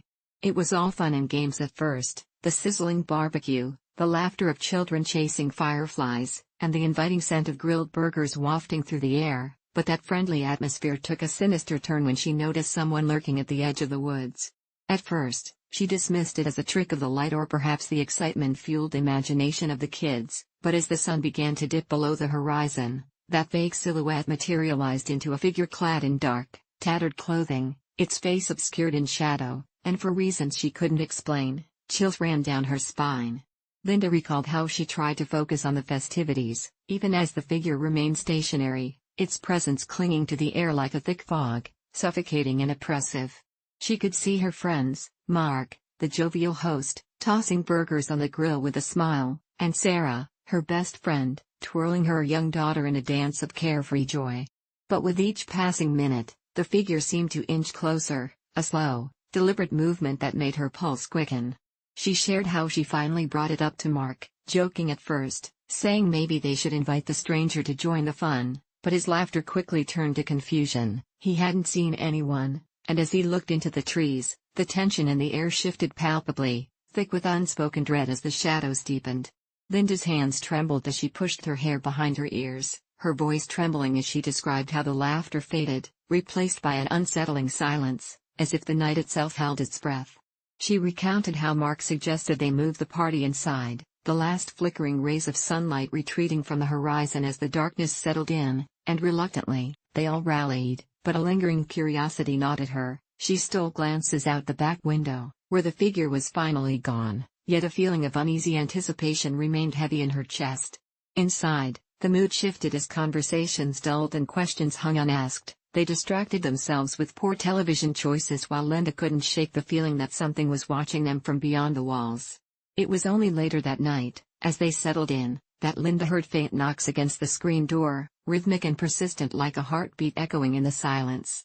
Each knock sent ripples of unease through her body. She convinced herself it was just the branches swaying in the wind, but soon those knocks morphed into scratching, a sound that seemed to crawl under her skin, igniting panic within. She glanced at Mark who, sporting a forced grin to ease everyone's nerves, stood up, perhaps sensing her dread, and moved to investigate. Linda urged him not to go alone, but at her protests, he simply waved her off, the door creaking open slowly into the void. What happened next unfolded in an agonizing silence, the kind you can feel right before a scream. Mark disappeared into the darkness, and as the seconds stretched painfully into minutes, an uncomfortable stillness cloaked the room. Questions loomed over them, thick with anxiety. Had he really gone outside to greet the intruder, or had he succumbed to something else, something waiting just beyond the threshold? The others whispered frantic ideas, and Linda's heart raced, pounding in her ears, drowned in the swirling chaos of fear until eventually, Sarah decided to follow Mark, clutching at her daughter like a lifeline. Time again stretched, with the remaining guests casting nervous glances at one another, words escaping their lips like hesitant prayers. Just as Linda was about to bolt for the door, a blood-curdling scream shattered the night, echoing through the house and wrapping everyone in a cold, heavy grip of dread. Linda bolted up, heart hammering, pushing past the others as panic erupted in the room, arms flailing, voices flooding with urgency. She rushed outside, the starlit sky casting an eerie glow over the backyard, only to find the dark figure waiting, now standing inches from the house, its features obscured, a whisper echoing in her mind. Before she could process what her eyes were witnessing, shadows seemed to engulf Sarah and her daughter. What little remained of Mark and his familiar warmth seemed swallowed whole, disappearing without a trace as screams fractured the air, leaving her paralyzed. Rumors had since whispered about the cookout, about how the guests had vanished that night like smoke in the wind, and the town buried the tragic memories beneath layers of denial and shame. Linda, now livid with the hatred of unanswered questions, was adamant in relaying the truth during the interview, fighting against the isolation that had left her a ghost in Crestwood, a victim of the horrors she couldn't understand. The interview ended abruptly as a knock echoed through the precinct door, and Detective Harris's eyes darted in sudden recognition, but as he turned back, Linda was gone, vanishing her own, leaving only the recording behind, an unsettling reminder that some cookouts leave more than charcoal on the grill, but scars inside the souls still tethered to the very earth where they last danced in joy. It all started a few weeks ago when I noticed a strange smell wafting through our apartment, like something was decaying, but I brushed it off as the remnants of takeout we had been too lazy to toss. My girlfriend, Lily, had been under the weather, and I thought perhaps it was just the typical scent of illness, that sour twist of fever and sweat, so I made her homemade soup and lit candles to mask it. But the smell only grew stronger, and when I pointed it out to her, she merely laughed, a raspy sound that unsettled me, and assured me it was just her cold getting worse. Something deep within me tugged at this insistence. It was as if I were watching a shadow of the person I loved, that vibrant glow fading into a grotesque silhouette. It was a Friday when the first signs appeared. I noticed a patch of her skin on her forearm had started to darken, a sickly green that contrasted harshly against her usual warm complexion. I was terrified, but when I asked her if she was okay, she shrugged it off like it was nothing. Just a bruise, she said. But I knew better. The very next day, I woke up to find Lily staring blankly at the wall, her skin mottled now and a small trickle of something dark coursing down her cheek. Panic shot through me, and I grabbed her shoulders, shaking her slightly. Lily, what's happening? She turned her head slowly to face me, her lips peeling back in a ghastly smile that sent chills down my spine. I'm fine, babe. just a bit tired. But I could see it, the way the skin on her face was taut and stretched, as if something inside her was forcing its way out. Over the next week, I watched helplessly as Lily deteriorated, refusing to see a doctor, insisting it was just a bug that would pass, but her body was becoming a horror to behold. Pieces of her would flake away. Once, I found a small shard of bone sticking out from the back of her ankle, and when I tried to help her, she yanked away. That sickening smile returned, too wide for anyone's comfort. It was as though a parasite had taken hold of her from the inside, corrupting everything that made her who she was. I researched endlessly, typing frantic queries into Google at 3 a.m., often unsettling myself with tales of necrosis and flesh-eating diseases, and my heart sank further when I stumbled across posts that spoke of black mold and its insidious grasp. Days turned into nights as I kept vigil over her, waking to the sight of her arms deteriorating, the flesh softening and giving way to an odor so repulsive I could hardly stand it. I tried to coax her into the bathroom, told her maybe a hot shower would help, but when she moved, I often caught sight of the bits of her flesh which had turned almost transparent, sloughing off and sticking to the walls like refuse from a nightmare. It was all too clear that she was rotting, alive, and I had no idea what to do. One evening, despairing and frantic, I touched her arm, the flesh squishy and warm beneath my fingers, and I asked her again to see a doctor. To my horror, she simply laughed, that same unnerving chuckle that echoed down the hall like the whispers of something ancient and evil. "They can't help me," she said, eyes glinting with an unsettling glow that was foreign to me. Then came a night when she simply didn't come to bed. I sat up waiting for her, the clock ticking louder with each chime, until finally, I couldn't take it anymore. I tiptoed into the bathroom, where I found the lights off, and my heart raced as I clicked on the switch. The moment the fluorescent bulbs flickered to life, I nearly screamed. My girlfriend sat in the bathtub with her head tilted back, the water surrounding her slowly turning a murky red, and her skin seemed to pulse and breathe, the texture warped like it was under constant duress. I froze, entranced, as she began to murmur in a language I didn't recognize, words rolling off her tongue like a dark melody. The smell hit me all at once then, a wave of rot and decay that nearly made me choke, and I stumbled backward, horrified. I knew, deep down, that she wasn't Lily anymore, she had become a vessel for something grotesque. In a haze, I turned to run, but a hand shot out from the tub, cold and clammy, wrapping around my wrist like a vice. She looked at me with eyes that were hollow, pitiless voids, and whispered, "Don't run from me." I felt bile rise in my throat, her voice echoing with a distortion that twisted my very being. I clawed her hand off, but the grip only tightened as the water around her began to bubble, as if something was rising to the surface, something I couldn't face. I managed to break free, sprinting down the hall in terror, desperate for the door, but the echoes of her laughter chased me, a cacophony of madness that rang in my ears. I broke into the living room, frantically searching for my phone, ready to call someone, anyone, when I noticed the reflection in the window. Behind me, an inky shadow loomed in the doorway, her voice now a low growl. "You can't leave me," it whispered, "you promised we'd be together forever." Without thinking, I threw the nearest thing I could grab, a heavy vase, hoping it would delay her, and bolted for the door, throwing it open and racing into the night, heart pounding in my chest like a drum of doom. I didn't stop running until I found myself outside, breathing in the cold air that tasted sharp and metallic. But as I stumbled into the street, panic overwhelmed me, nothing felt real. How much time had passed since I'd last seen her? What had she become? I couldn't bear the thought of her trapped in that apartment, whatever horror had overtaken her, and suddenly, I was gripped by guilt. After all, wasn't I the one who pushed her away when she needed help the most?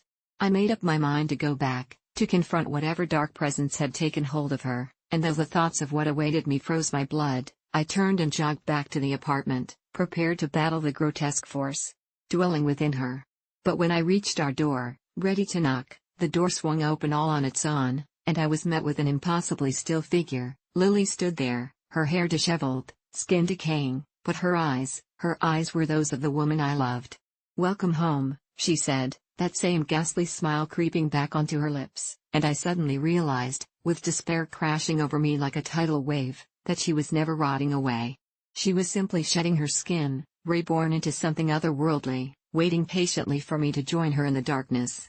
In that moment, I knew I was already too late. I've always been the type to explore abandoned places, drawn to the thrill of what others left behind, But nothing prepared me for that fateful night when I found myself standing outside a dilapidated diner deep in the woods, the sign flickering ominously as if beckoning me closer.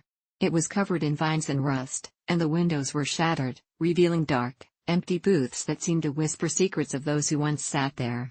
I felt both excited and apprehensive, a thrill coursing through me as adrenaline kicked in. The air was thick with the smell of mildew and something else, a rotting sweetness that sent shivers down my spine.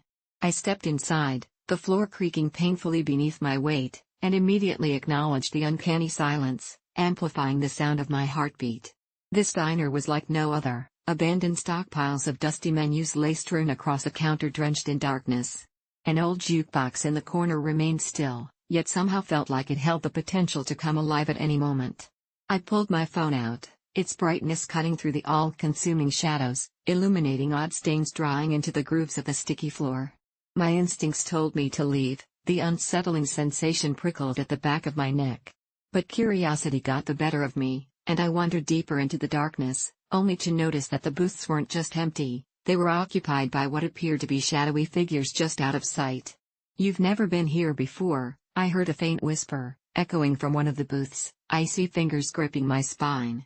I jerked my head towards the voice but found nothing more than an empty seat, the fabric frayed and faded. For a moment, I wondered if my brain was playing tricks on me, perhaps the lack of light was toying with my perception, but then the whisper came again, this time clearer, and it felt like it was breathed directly against my skin, causing a wave of goosebumps to erupt all over my body. Suddenly, I felt a pull, an inexplicable urge to sit down, as if the very fabric of the diner held an ancient magic that gripped my willpower. Against my better judgment, I slid into the nearest booth, oblivious to the notion that something, or someone, was watching me. The air grew colder, and the lights flickered erratically, casting grotesque shadows that twisted along the walls. My heart raced as I attempted to rationalize my situation, but it was futile. There was an oppressive weight in the room, a darkness that thrummed with an ancient, malevolent energy. The jukebox sputtered to life unexpectedly, screeching out a haunting tune that felt familiar yet distorted, and I found myself swaying slightly, entranced by the melody. But then, from the corner of my eye, I noticed that the figures at the other booths began to shift. They looked like grotesque caricatures of people, their faces a collage of emotions twisted into unrecognizable forms, eyes wide and unblinking, hollow and searching. Every instinct screamed for me to flee, but my limbs felt heavy, my mind clouded as I remained fixated on the empty gaze of a figure dressed in old-fashioned clothes, its eyes void of light but full of intent. Each breath I took felt like it was pulling me deeper into this realm, the very essence of the diner weaving a web around my consciousness, and that whisper returned, clearer, yet still distant, "You've never been here before, but you will never leave." Panic surged through my veins, and I shouted, desperate for the figures to respond, to dissolve back into the shadows, but they simply winked in and out of existence as though I was grasping at smoke. I leapt up, adrenaline spilling over, and the world spun, collapsing into itself as I stumbled backward, falling onto the sticky floor. The moment I hit the ground, an explosion of laughter erupted from the shadows, a cacophony of voices overlapping each other, mocking me as the diner transformed around me. What had once been a decaying structure was now vibrant, filled with endless diners, each booth occupied by versions of myself, different ages and iterations of who I might have been. There were smiling versions of me, laughing at jokes I couldn't quite hear, but as my eyes glided over each, they flickered with those same hollow eyes, their grins quickly revealing sharp teeth that didn't seem natural, and I felt an overwhelming wave of despair. I scrambled to my feet, frantically searching for a way out, the laughter transforming into a cruel, mocking chant, "You've never been here before." The door I came through was no longer there, replaced by a smooth wall that seemed an impossibility, and I felt my heart drop into my stomach. I bolted towards the back of the diner, crashing through the kitchen, now filled with grotesquely oversized utensils that reflected twisted versions of myself in each polished surface.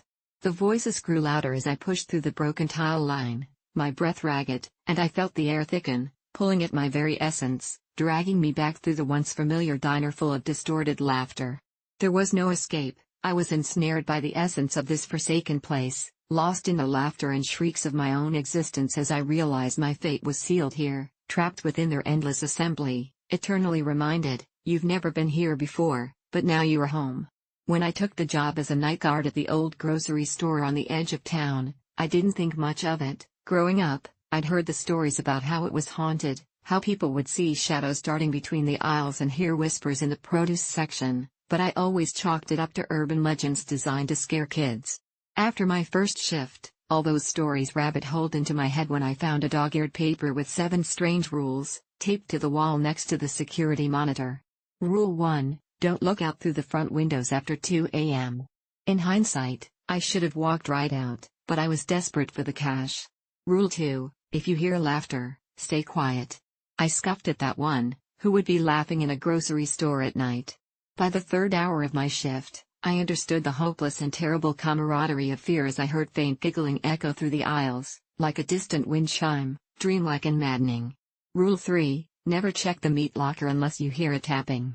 It struck me as odd, the kind of odd that makes your blood go cold, but I brushed it off as the bizarre whims of a prankster who had once held my position. As the hours dragged on through the relentless stretch of darkness, I found myself glued to the monitors, a nervous energy winding tight in my chest while I scanned for any anomalies. When the glow of the clock handed me 2 a.m., I suddenly felt an overwhelming urge to peek outside. The moon hung heavy and low, illuminating the parking lot, and I swear I saw a figure lean just out of sight at the far end, too still, too quiet. Rule 4 flashed unbidden in my mind: if you see someone out there, do not engage. I took a shaky breath, reminding myself I was just being paranoid, but the figure lingered, always out of reach. The laughter drifted close again, and I felt sweat bead on my forehead, but I pressed the intercom button, hoping to drown out whatever was happening in silence or, at least, draw it out of the shadows. At Rule 5, remain silent if you see children. I almost laughed at the absurdity, but then I remembered that I never heard the doors open. Anyone could have slipped inside, unwatched, after close. I checked the cameras, heart rate spiking when their blurry outlines danced through the aisles, a cluster of small figures bobbing and weaving like phantoms amid the shelves. I tasted fear on my tongue and swallowed hard, remembering Rule 6, never leave your post. Whatever they were doing, whatever the whispers came from, it had to be contained. Then all at once, everything changed.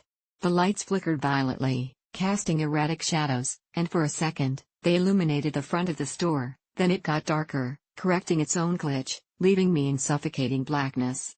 As I clutched the edge of the desk, I felt it, a thump reverberating somewhere in the back, just as if Rule 7 had come alive.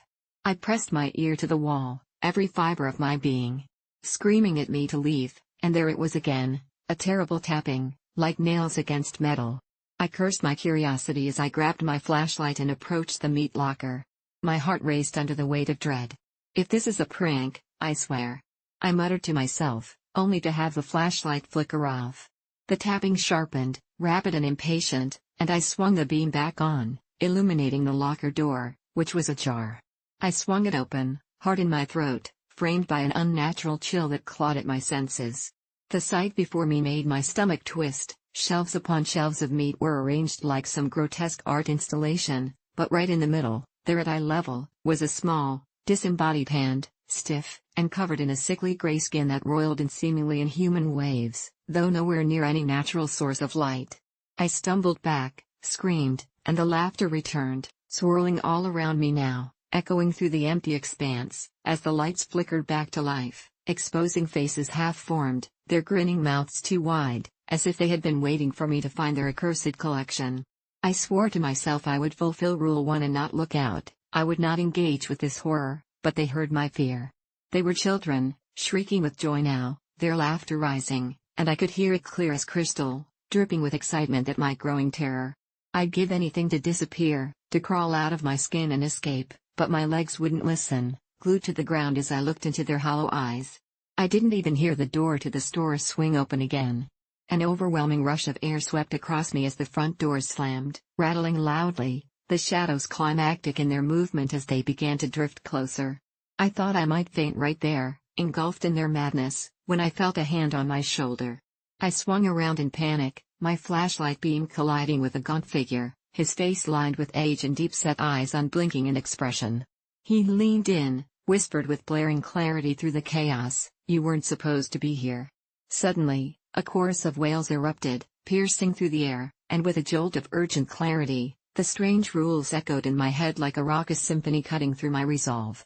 I dropped the flashlight, the darkness swallowing its light as I bolted back to my desk, fumbling for the intercom. "Help," I cried, but my words were swallowed whole by their cackles. I pressed down the security button, praying someone would answer, but it echoed in emptiness. I didn't understand, I just wanted to go home, but those faces, those screams, they surged towards me in hungry abandon as the shadows swept into view. Each rule chanted through my mind, clashing against sanity. I wanted to scream, wanted my life back, but Rule 1 hung heavily over me, never look outside, so I staggered backward, retreating from the encroaching laughter, as one of the children broke away from the others and crept forward with an unholy glee. I finally gave in, I violated Rule 1, I looked outside.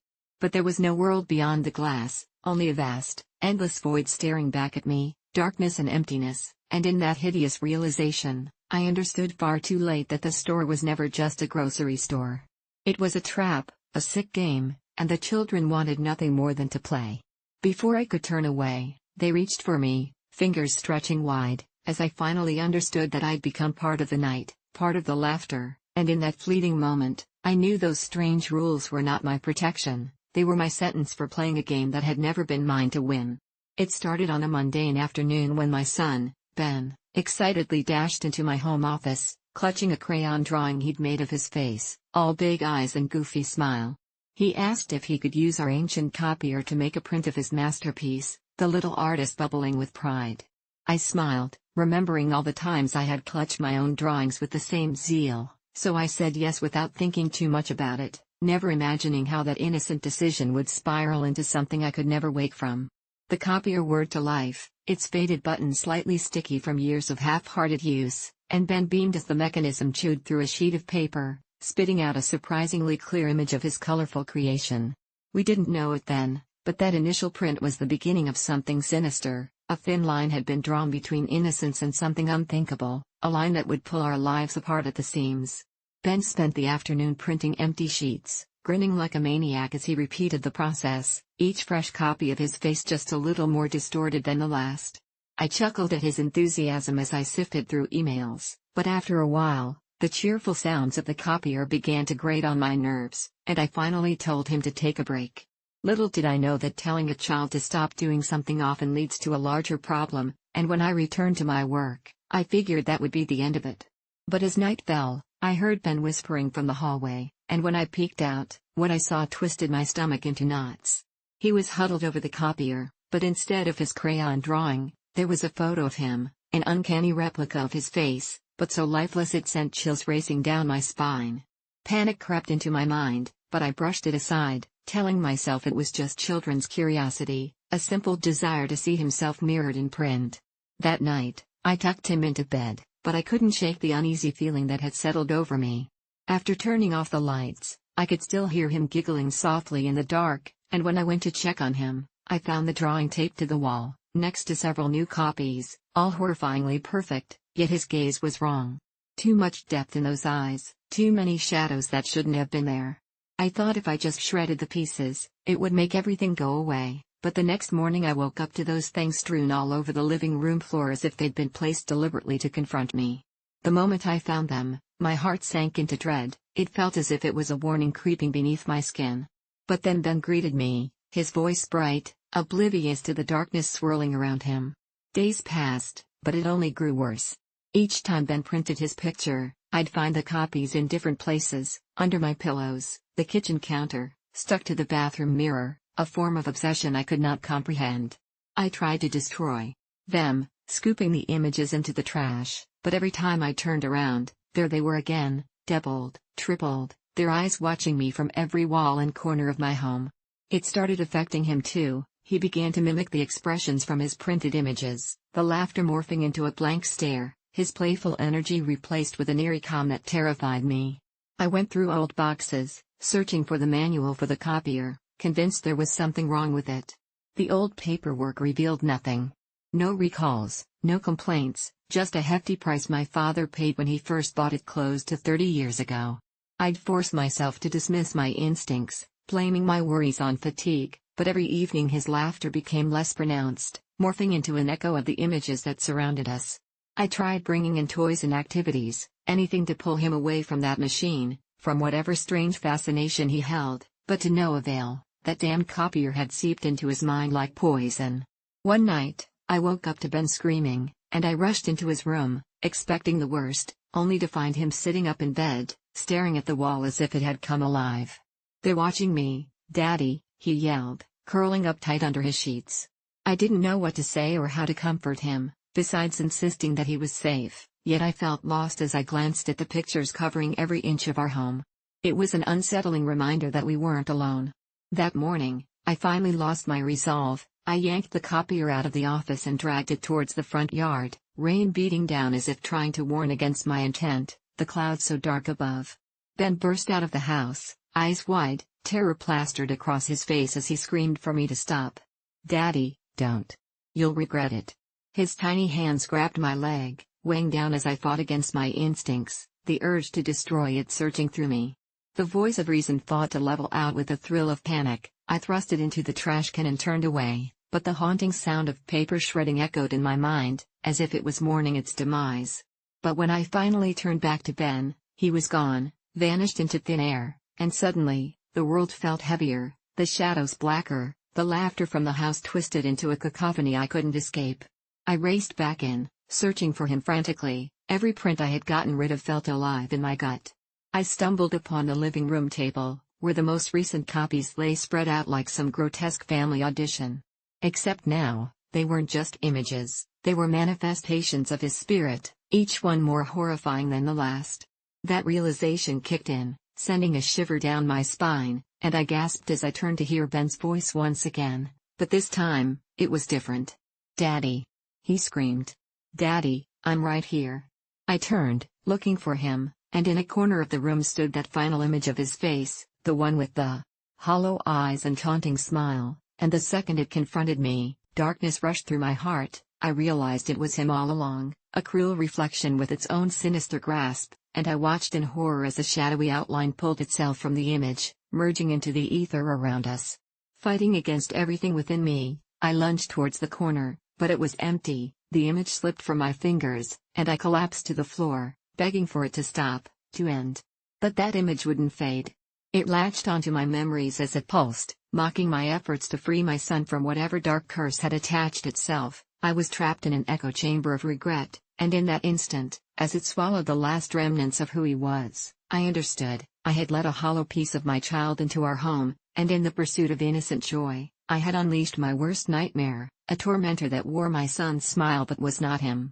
Now, every time I thought I had finally erased it, each new day thrust a little piece of our essence back into that damned copier, reliving our haunting cycle, a loop with no beginning and no end, while my heart cried in silence for the child who had once been full of life, lost somewhere in the pages of our haunted history. Every print a full circle, every day a reminder that I would never escape the shadows I had let into our lives. And the worst part? It was still there, waiting, whispering in the darkness, the truth that I could never confess. The regret would always echo back, and it would never let me forget. I never thought I'd end up back in that cursed town, the echo of my childhood drifting through the trees like a ghost that refused to let me go. Even now, in the soft light of a fading autumn sun, I could almost hear the laughter of my friends, but the laughter was gone, replaced by the hollow memories of those who had vanished, swallowed by the woods that surrounded the town like a greedy maw. I had sworn never to return after the things we found, or rather, the things that found us. Always a game of hide and seek, until one day, the game turned sinister, and Jason never came back, leaving us with nothing but guilt and a sense of betrayal that festered like a wound. So when my mother called, tears breaking her voice as she told me about her cancer diagnosis, I had little choice but to return and support her. After all, I had abandoned her once, and this time, I prayed my presence would bring some comfort as I sifted through my childhood home, a house smelling of phantoms and memories, where the air felt thick with dread. The moment I stepped inside, chills raced along my spine, furniture covered in white sheets loomed like specters, shadows stretched and twisted in unnatural ways, and memories flooded my mind like water through a crack in the dam. Yet as the night wore on, it wasn't the memories of Jason that haunted me but an overwhelming feeling that something was wrong, very wrong. It started as a whisper, a voice barely audible, sneaking through the cracks like cold air beneath a door. "Come play." At first, I dismissed it, tired from the arduous day of packing and cleaning the remnants of my childhood life, but as the night deepened, the voice grew stronger and more insistent, a tone familiar and yet twisted, and I found myself wandering back into the woods, lured by a pull so primal I couldn't resist. The trees were ancient and gnarled, their branches reached out like skeletal fingers, begging me to turn back, yet I pressed on, driven by that seductive whisper that twisted my thoughts. I soon stumbled upon a clearing, the very same spot where our games had turned deadly, where we had last seen Jason, his laughter echoing tauntingly in my memory.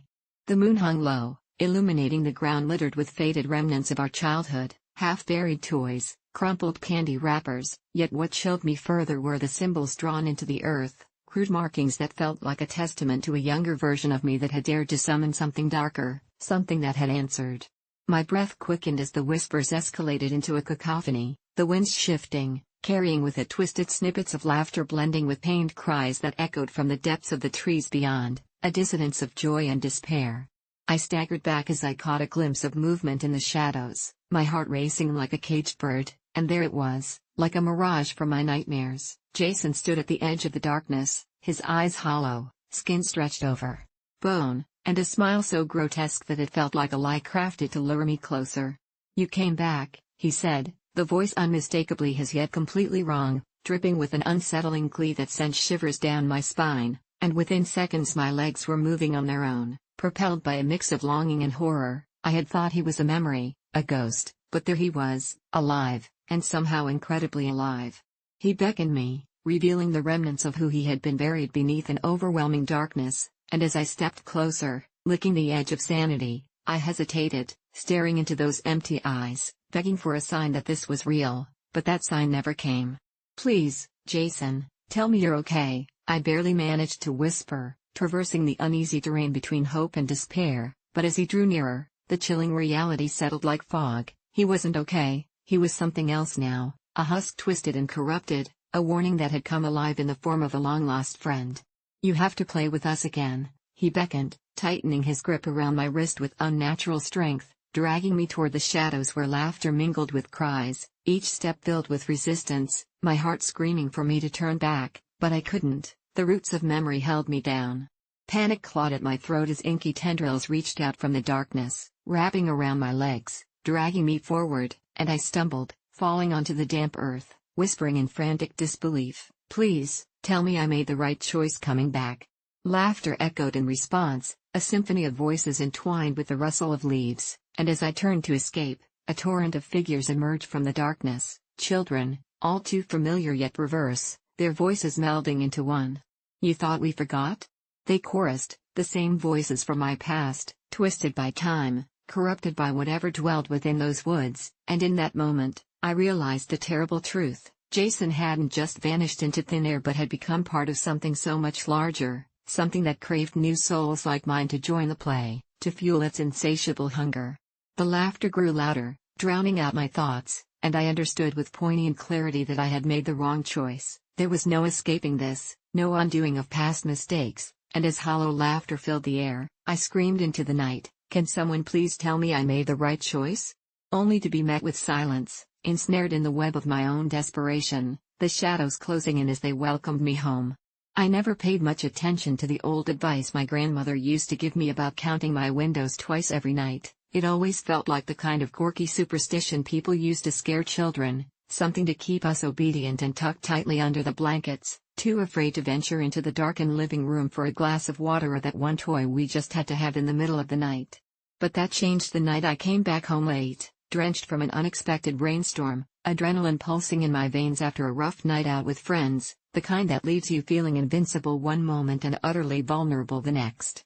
I kicked off my sopping shoes and slipped through my front door, shrugging off the chill as I locked it behind me, suddenly consumed by an inexplicable urge to glance out the closest window, feeling a prickling sensation on the nape of my neck, as if something was lurking just outside the veil of torrential rain and darkness. The familiar surroundings of my living room felt odd in the stillness, shadows leaching into corners like ink in water, and I shook my head, dismissing the unease as a byproduct of an alcohol-fueled night, a half-formed idea that something was just off. Maybe I had left it open, I thought, and I rushed to the window but found it tightly shut, the rain pounding on the glass like 1,000 restless souls begging for an entrance. My grandmother's voice echoed in my mind as I gazed outside, a heavy gaze falling on the driveways and where the street lamps flickered like distant stars, shadows seemingly swirling at the periphery. I peered into the blackness, feeling drawn to the way the gloom seemed to shift and breathe, and I pulled back reluctantly, deciding that I might as well heed her warning. The thought of counting my windows approached as laughter under the weight of dread, so much for my rebellious night, but I gave in, the air heavy with curiosity as I paced through the house, counting off each pane as if they held the safety that comes from familiarity. 1, 2, 3. I reached the last one and let out a small sigh. All accounted for, I muttered to myself, tripping over a jittery sense of relief, before heading upstairs to bed. It was then I noticed something strange. Upon entering my room, the stillness felt wrong. It had a way of pricking my skin, suffocating my breath, and I flicked on the bedside lamp, casting a yellow hue that brightened nothing beyond the threshold of the bedspread. Deliberately I turned, my gaze landing back on the drawn curtains, trying to shake away the paranoia, but I hesitated, torn between rehearsal and intuition. I recalled my count instinctively, debating whether to check them all yet again, but the insistent yawns of sleep tugged at me like a mother calling her child home, whispering promises of comfort if I simply let go of this peculiar anxiety. I convinced myself I was just tired and it was ridiculous to visualize threats behind every window. What happens if you keep looking? I lay back as exhaustion enveloped me, only to wake suddenly at 3 a.m. with a feeling of being watched, the type that ripped through you and made your breath hitch.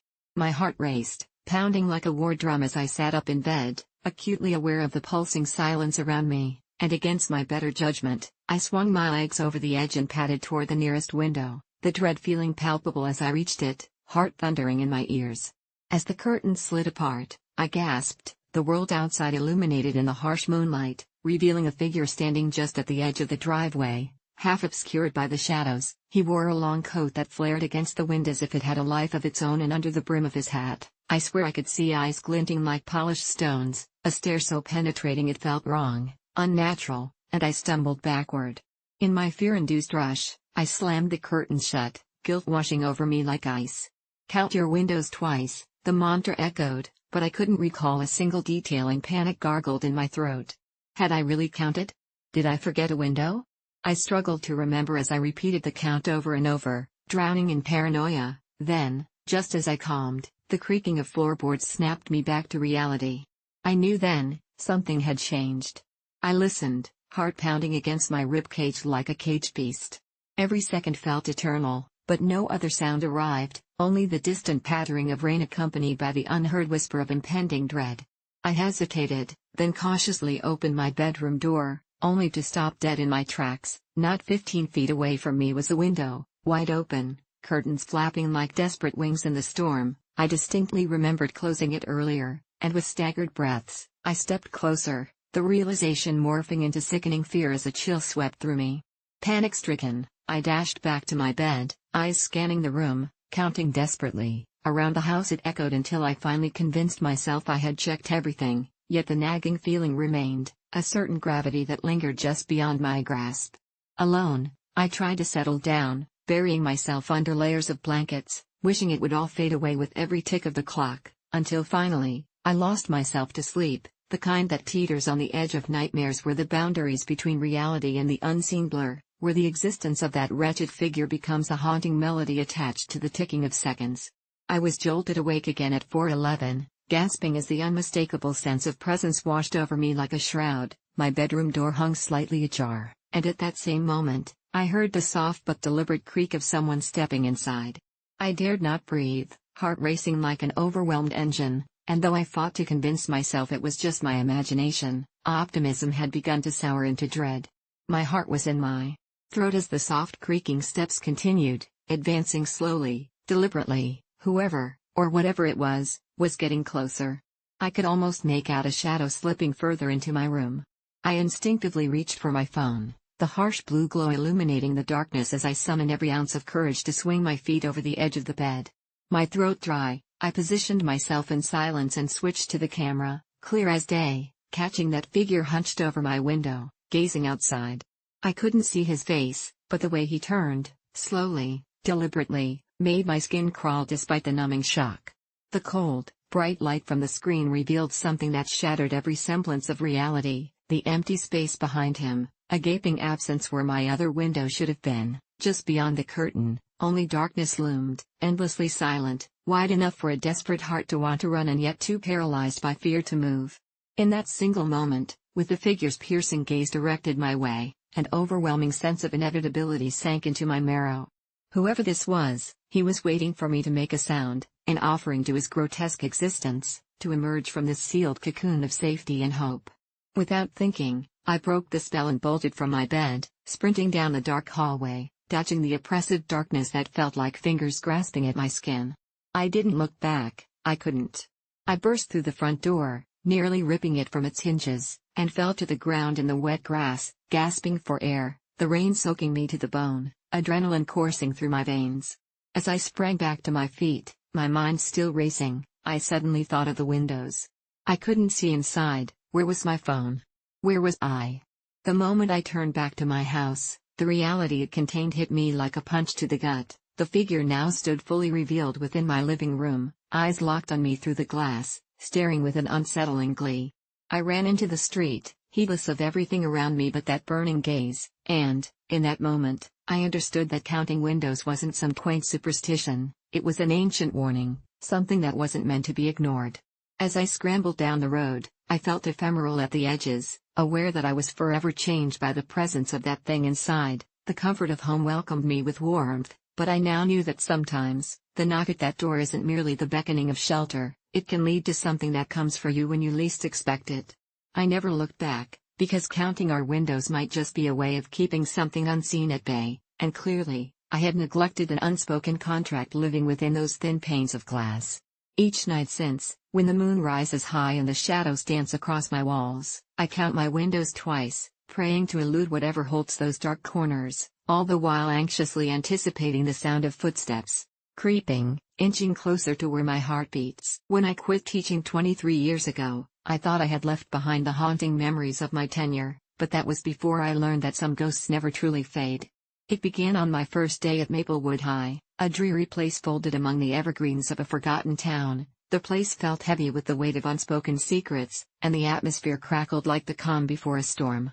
I met Ethan then, remarkable in his brilliance, but there was an unsettling intensity in the way he stared, as if he were peeling back the layers of my soul. His essays were masterpieces, littered with dark themes and observations that seemed far beyond his 16 years. I remembered the day he handed in a story about a classroom massacre, written from the viewpoint of a teacher trapped in despair, and while the other students laughed it off as just a part of his eccentricity, I sat there aghast, the chill creeping down my spine like a shadow creeping across the floor as I recognized in it my own fears. I flagged it for the principal, hoping someone would take it seriously, but he brushed me off, said it was just teenage angst. As the months dragged on, Ethan became more erratic, mouthing strange phrases in class and making streaks of dark art in the corners of his notebooks that felt almost like spells. One day, I confronted him about it after class, attempting to understand his torment. He smiled at me, an unsettling grin that curled like the edges of torn paper, and whispered, "Some things are already set in motion, Miss Daniels." I forced a chuckle, but I could feel the illusion of security shattering with each word, a young man's insight twisted in ways I couldn't fathom. The final straw came when a classmate went missing. Just poof, gone without a trace. Panic gripped the school, the local police swarmed the hallways, searching for answers, but Ethan just watched from the edges, in that detached way he had, as if he savored the chaos, each detail a spice on his tongue. It was then I realized, the stories he wrote were prophecies, each word a sinister promise. I quit that year, leaving behind unanswered questions and a fear that gnawed at my heart. Yet, I thought I had escaped until last week, when I received an email from Maplewood's administration inviting me to a reunion. Curiosity overwhelmed me. Perhaps I could confront my past, perhaps I could see if Ethan had turned out just like the other boys, normal, mundane. Walking through those familiar halls sent waves of unease splashing against my senses, past echoes of laughter and screams softly woven into the fabric of the building. When the old gym opened up for the reunion, I found myself scanning the crowd for any sign of him, but my heart dropped when I heard a voice boom behind me, smooth and intoxicating like poison. "Miss Daniels, it's been a while." I turned, and there he was, Ethan, unaged, as if time had been held at bay by some dark force. He wore a tailored suit, eyes glinting with a chilling knowledge that sent shivers coursing down my back. "You shouldn't have come back," he said, the hushed words wrapped in an unsettling warmth. "I still remember that day you tried to protect them. It was cute." He stepped in closer, invading my personal space as his smile broadened, eyes narrowing into slits of shadow. My mind raced. It was the same intensity as before, only now it was sharper, honed into a terrifying focus that made everything around me fade to black. "Don't you see?" he said softly, but there was an edge to his voice that echoed ancient secrets. "I learned everything you taught me, and then some." Panic surged within me as I recalled the moment I had left that school, how I believed in my heart I had buried my fear along with my career. I stood there, frozen as he recounted the details of that missing classmate, spinning the tale effortlessly with all the morbid delight of a storyteller weaving a web of horror. It dawned on me, it wasn't just remnants of adolescence, he had become something far more sinister, his genius contorted into a weapon forged in darkness. I turned to flee, to escape the suffocating aura of his presence, but he grabbed my wrist. "You're not leaving just yet, Miss Daniels," he hissed, "not after all these years. You and I have unfinished business." My vision blurred, and before I could scream, his voice wrapped around me like chains. "You brought me into this world, now, you'll witness what I have made of it."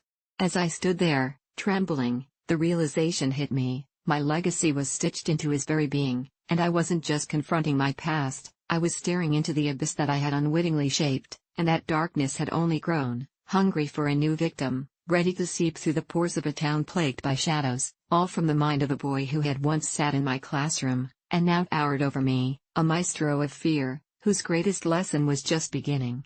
"I think my adopted daughter is a cosmic horror."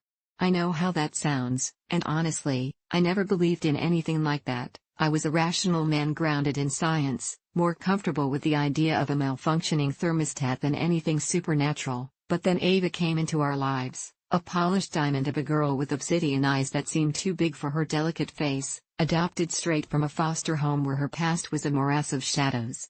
It started innocently enough, the day we brought her home, as she sat silently in the back seat, her gaze fixated outside the window, wide-eyed and lost in a world only she could see.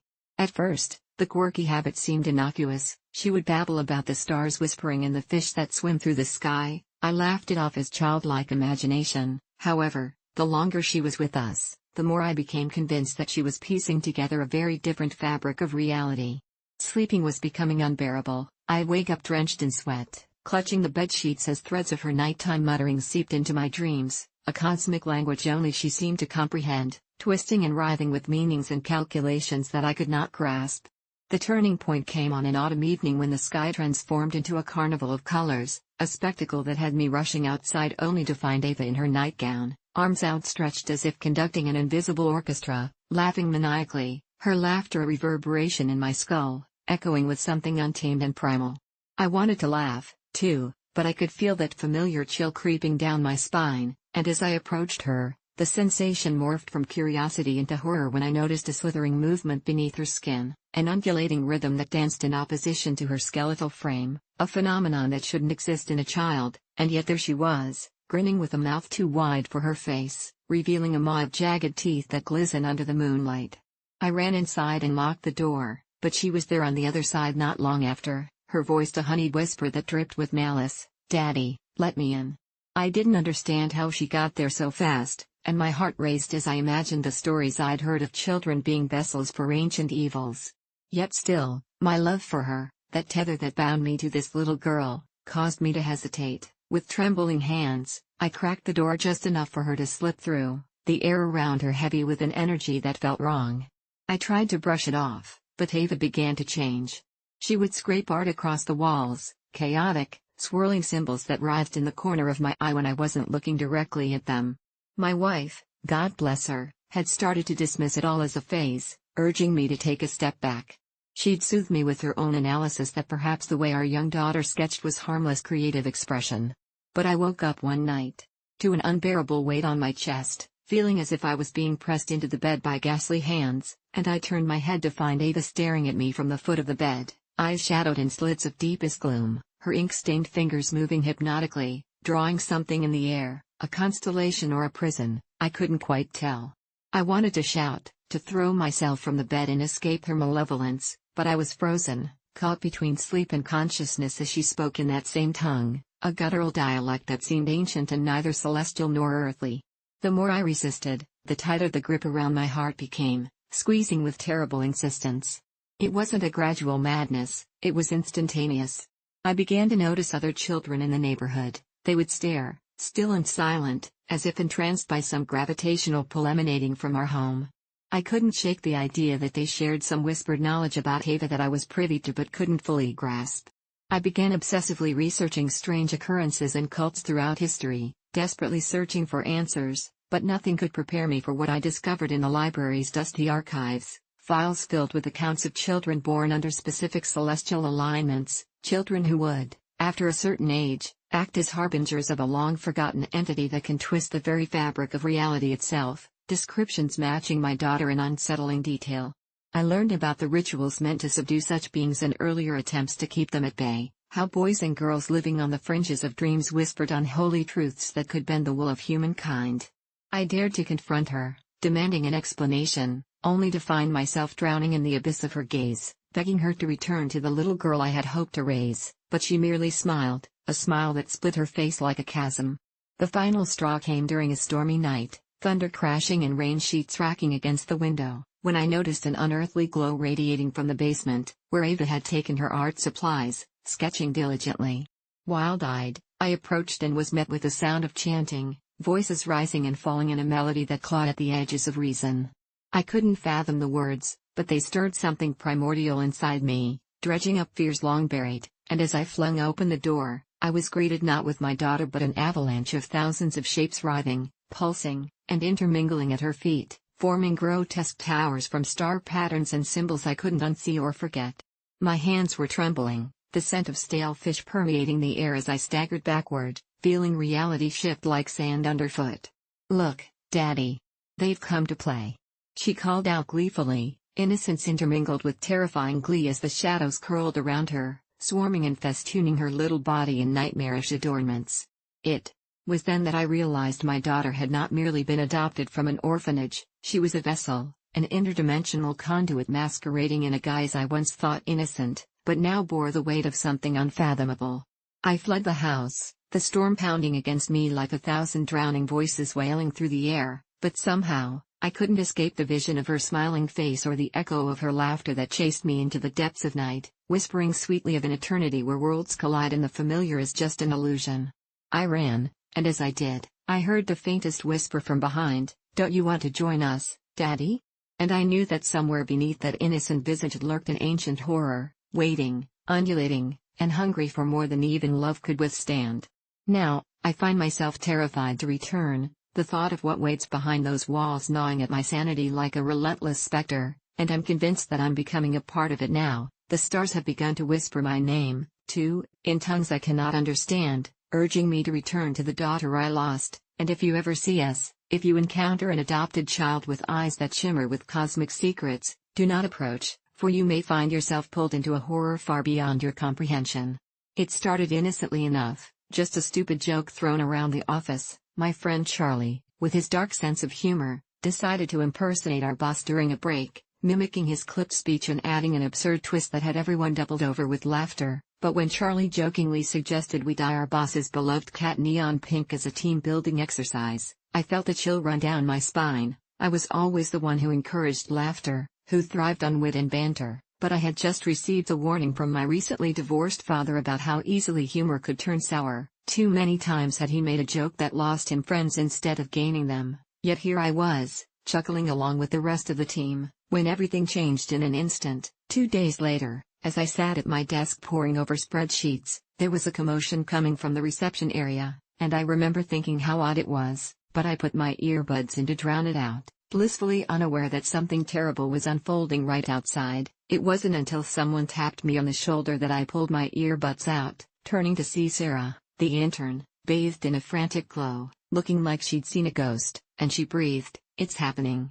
It's really happening," before dragging me out to the lobby, where half the staff had gathered, and a frantic voice crackled over the PA system announcing that our boss had suffered a heart attack. The vibrant man who laughed at any office shenanigans was being wheeled out on a stretcher, and I could see his wife, tears streaming down her face, as she begged for answers from the paramedics, and in that moment, the weight of Charlie's stupid joke crashed down on me like a wave. I tried to reach for the possibility of coincidence, an innocent correlation, but as the days turned into weeks, I began to hear whispers insinuating that maybe Charlie's joke had a hand in this, the corporate gossip machine devouring any semblance of logic, branding me the cat joke guy in hushed tones, and although Charlie laughed it off and said people were just being ridiculous, I could see the realization sinking in on him, too, as he became distant at work, cracking feeble jokes that landed with no punch, while my anxiety spiraled tightly like a coiling snake ready to strike, leading me to stick close to my computer, avoiding eye contact with anyone,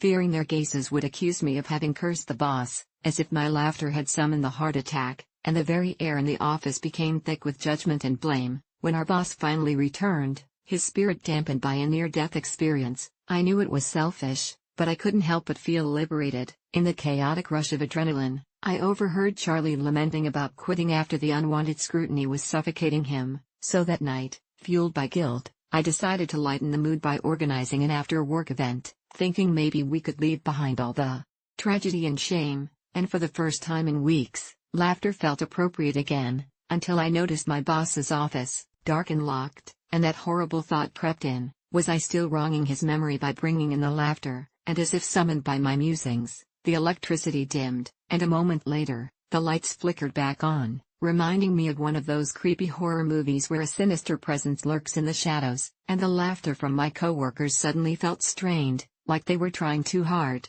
and I realized I was the punchline. The consequence of a joke gone terribly wrong. The next day at work, the office buzzed with tension, the phone lines ran hot, and everyone was walking on eggshells, everyone except me, who felt now like a ghost haunting my own life, and after a while, the whispers grew bolder, accusing me of bringing bad luck, and one by one, friends turned into mere acquaintances, too scared to stand too close lest my fate seep into their own lives, and the isolation morphed into a nightmare, where every grin from a passing colleague felt like an insult, a reminder of the levity lost, and when Charlie called, asking if I wanted to join him for drinks that Friday, I grappled with the thought of his company being the last link to a sanity I still clung to, but ultimately declined, fearing that even a single beam of joy might ignite the ill winds swirling around me. But that evening, alone in my apartment, I could hear my thoughts chatter erratically, like mice running in an exercise wheel, driven by the painful notion that I had let the laughter slip away, forever ruining the camaraderie we had. And then it struck me, what if I were to put an end to it all, to free myself from this self-imposed purgatory? I imagined leaving behind the whispering memories and those guilty laughs, envisioning a new start until I glanced at my phone, where Charlie had texted a video link titled "Cat Shenanigans Go Wrong," and that's when my heart sank, because there he was, my own friend, coaxing laughter from the same old barkers that had ruined us, and I could practically hear the laughter echoing through the screen, voices I hadn't recognized in months, but they weren't laughing at the video, they were laughing at me, the man left behind, the one who had witnessed it all and stood silently by, and that was the moment I realized that a single joke had spiraled into this dark horror, turning life into nothing more than a circus of shadows that I could never escape. I used to work for a junk removal company that specialized in hauling away the clutter from hoarders' homes, and let me tell you, every job had its own colorful horrors, but none could prepare me for the last house I entered. It was a quaint little two-story with peeling blue paint and a front yard overtaken by wild weeds, but as I stepped inside, the air turned thick with the unmistakable stench of decades of neglect. The walls were lined with crumbling newspapers, furniture draped in tattered sheets, and the floors were barely visible beneath piles of junk that threatened to swallow me whole. While my co-workers busied themselves hauling out rotting couches and boxes of moldy trinkets, I was drawn to a door tucked away in the far corner of the house, its wood warped and clawed at, as if something inside had been trying to claw its way out for years. My heart raced with a mix of fear and curiosity, and before I knew it, I had turned the knob and stepped into a cramped room. What met my eyes was unlike anything I'd ever seen. The walls were covered in strange symbols drawn in what looked like dried blood, and in the center of the floor sat a large, circular crate bound by iron chains, the air around it humming with an otherworldly energy that made the hair on my arms stand on end. Drawn to it, I reached out and touched one of the chains, and that's when I heard it, a low, guttural growl emanating from deep within the crate, vibrating through my bones. It spoke my name in a whisper so chilling I almost stumbled back, but I couldn't tear myself away as the growling intensified, the chains rattling as if something was desperate to be freed. That's when realization struck me. This wasn't some forgotten treasure or a simple piece of junk. This was something living, something that had been kept at bay for ages. Panic gripped me, and instinct kicked in. I turned and sprinted back to my colleagues, my breath hitching in my throat as I warned them, but they laughed it off, their eyes gleaming with the excitement of potential treasure buried beneath the grime. Against my better judgment, they finally convinced me to go back into that room with him, armed now with flashlights and an enthusiasm bolstered by the spirit of discovery. As we approached the crate again, I could hear it more clearly now, the whispers blurred with cries, filled with rage and sorrow, beckoning us to come closer, telling tales I couldn't comprehend but felt in the pit of my stomach. Suddenly, one of my coworkers lunged forward, yanking the main chain free with sheer brute force, and the growl transformed into a deafening scream, shaking the entire house. Time seemed to slow as I watched with horror, realizing this wasn't just some odd job gone wrong. The crate exploded open like a cracked egg, and out poured a darkness that swallowed the light, visceral and wet, thousands of tendrils of shadow snaking into the room and wrapping around my allies, who were now frozen in place, mouths gaping in silent terror. I tried to run, but I was paralyzed by fear, harnessed by the undeniable weight of the chaos erupting around me. The shadows began to consume them, muffling their screams and tearing them away, body and soul. Most horrifyingly, I could see their faces still contorted in terror and disbelief, unable to comprehend just how they had brought this upon themselves.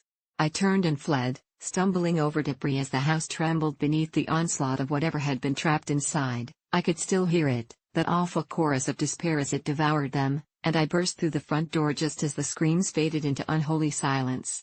Heart racing, I sprinted to my truck, thrown into a reckless frenzy to get as far away from that place as possible. I glanced back one more time only to see the house collapse in on itself, the blue paint crumbling into ash, shadows swirling and twisting in the daylight, almost forming a ghastly shape that seemed to loom over me with intent.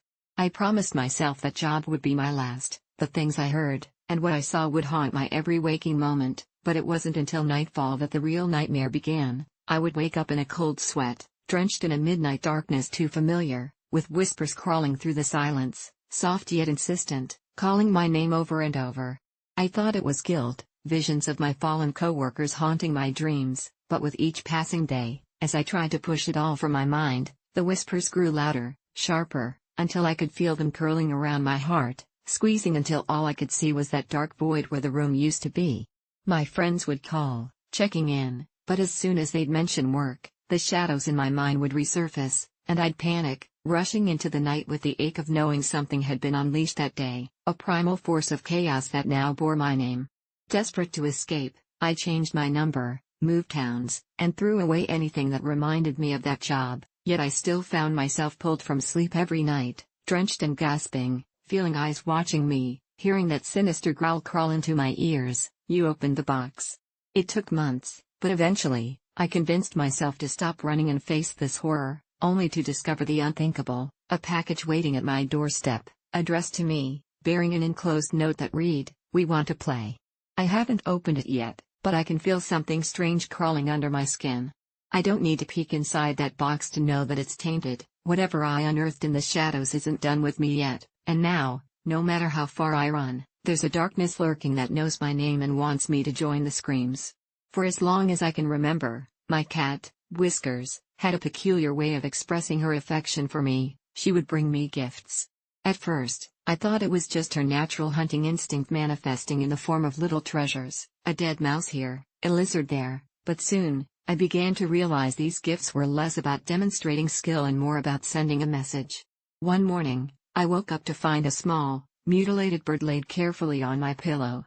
I took it as a sign of love, albeit an unsettling one, but I couldn't shake the peculiar feeling that there was something more to it.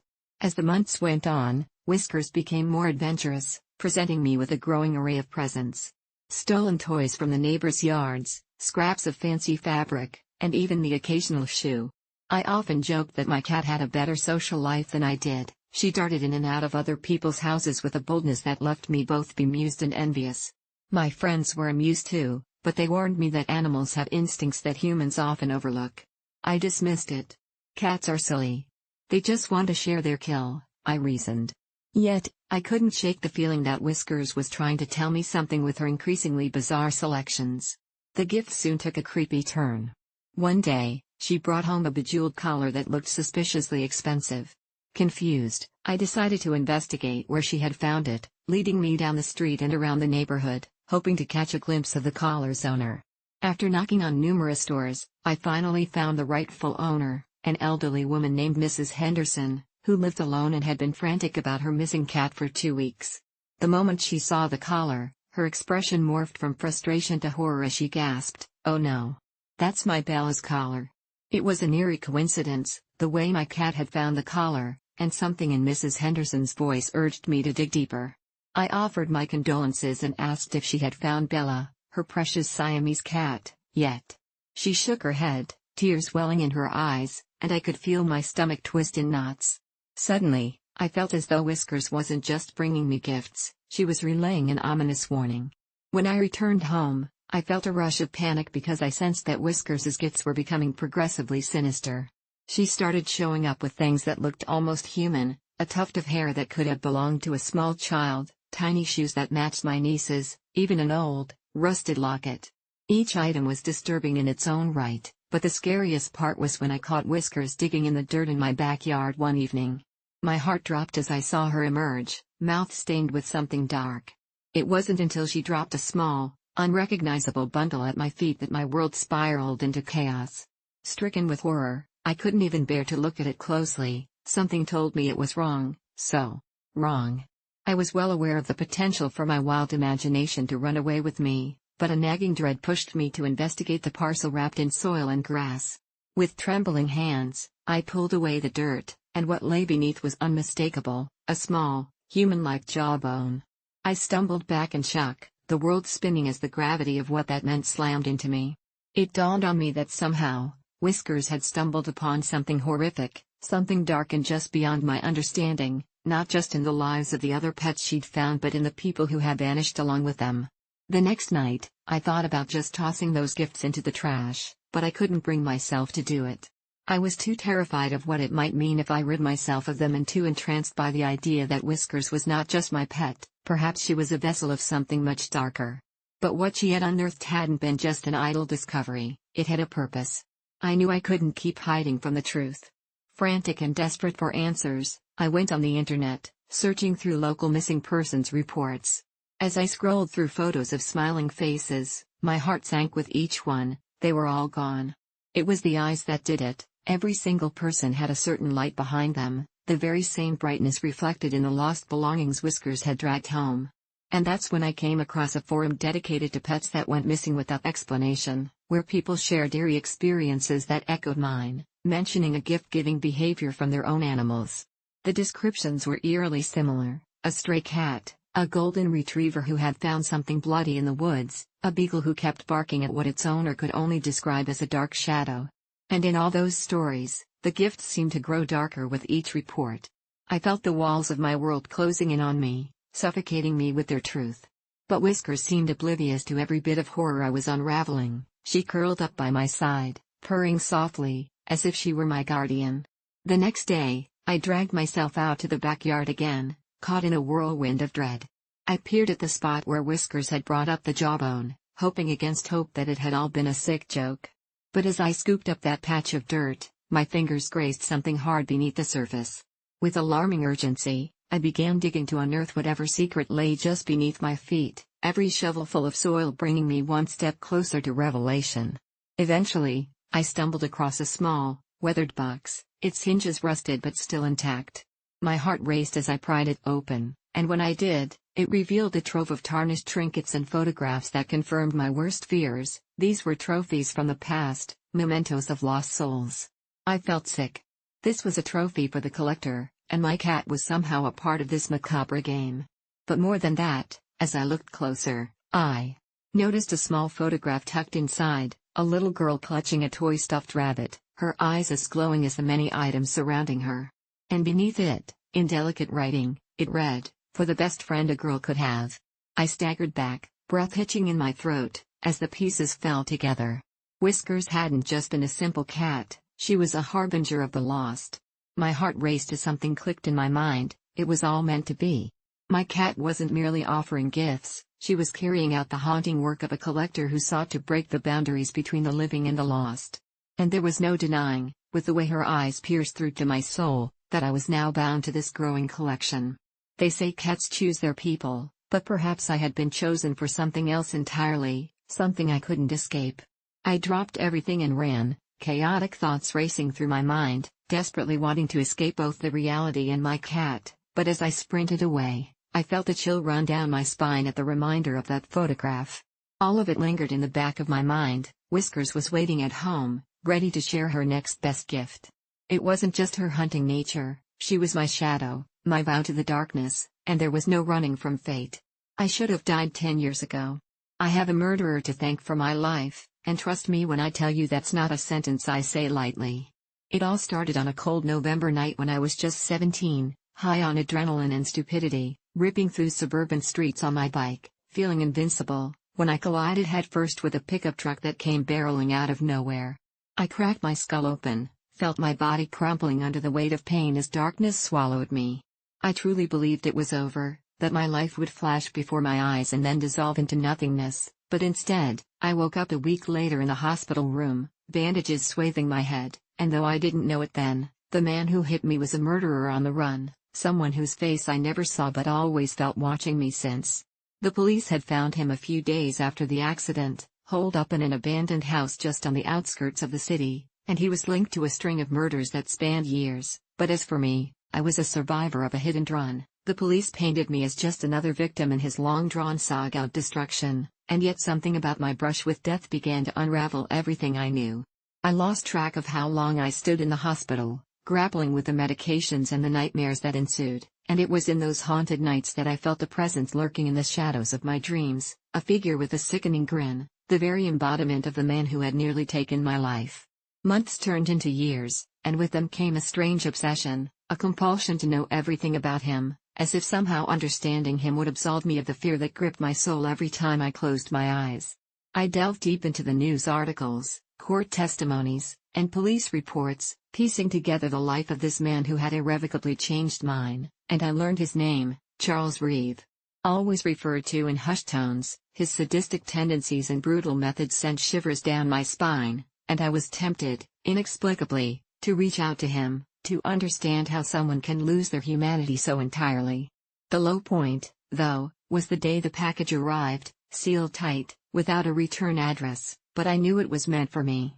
My heart raced as I tore at the paper, and what emerged was a single, frayed photograph of a young girl, no older than I was when I was hit, a look of despair frozen across her face. On the back was a handwritten note, "You're next, sweetheart." I remember staring at that photo for hours, feeling the air grow thick with terror, contemplating how the faceless murderer had somehow turned his sights on me. Suddenly, the fleeting nightmares transformed into deadly apparitions stalking my every waking moment, and that chilling sense of being watched consumed me like a disease, infecting each corner of my life. With every breath, with every interaction, I felt the weight of Charles Reeve's dark legacy pressing down on me, and I became a ghost in my own existence, terrified to leave my home for fear he'd find me. I told friends, family, everyone thought I was insane, that I was just a girl losing her mind to past trauma, but you don't fear shadows without reason, and I was determined not to let this phantom win. Eventually, I sought the guidance of a renowned psychiatrist who specialized in trauma, hoping he could help dismantle the dread that clung to my every thought. During our sessions, he reminded me that villains were often victims of their own making, and while that did little to quell my terror, it made me ponder the possibility that Charles Reeve too was a product of his environment. But every breakthrough only led me deeper down the rabbit hole of my own obsession, my notebooks filled to the brim with desperate scrawl detailing his crimes, the lives he destroyed, and at the center of it all, my own life hanging by a thread. Then came the night that changed everything, a sharp knock at my door just as I was drifting under the weight of sleep. My heart pounded. I was paralyzed with fear, convinced it was the end game. Peering through the peephole, I saw a figure draped in shadow, uncertainty creeping up my spine. "Who is it?" I croaked, tone trembling with anxiety. "It's me," the voice said, gravelly and low. "I need to talk."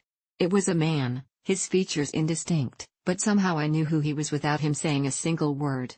The adrenaline surged as I fumbled for my phone, intending to call the police, but before I could react, the door smashed open with a force that sent me tumbling back into my small dimly lit hallway.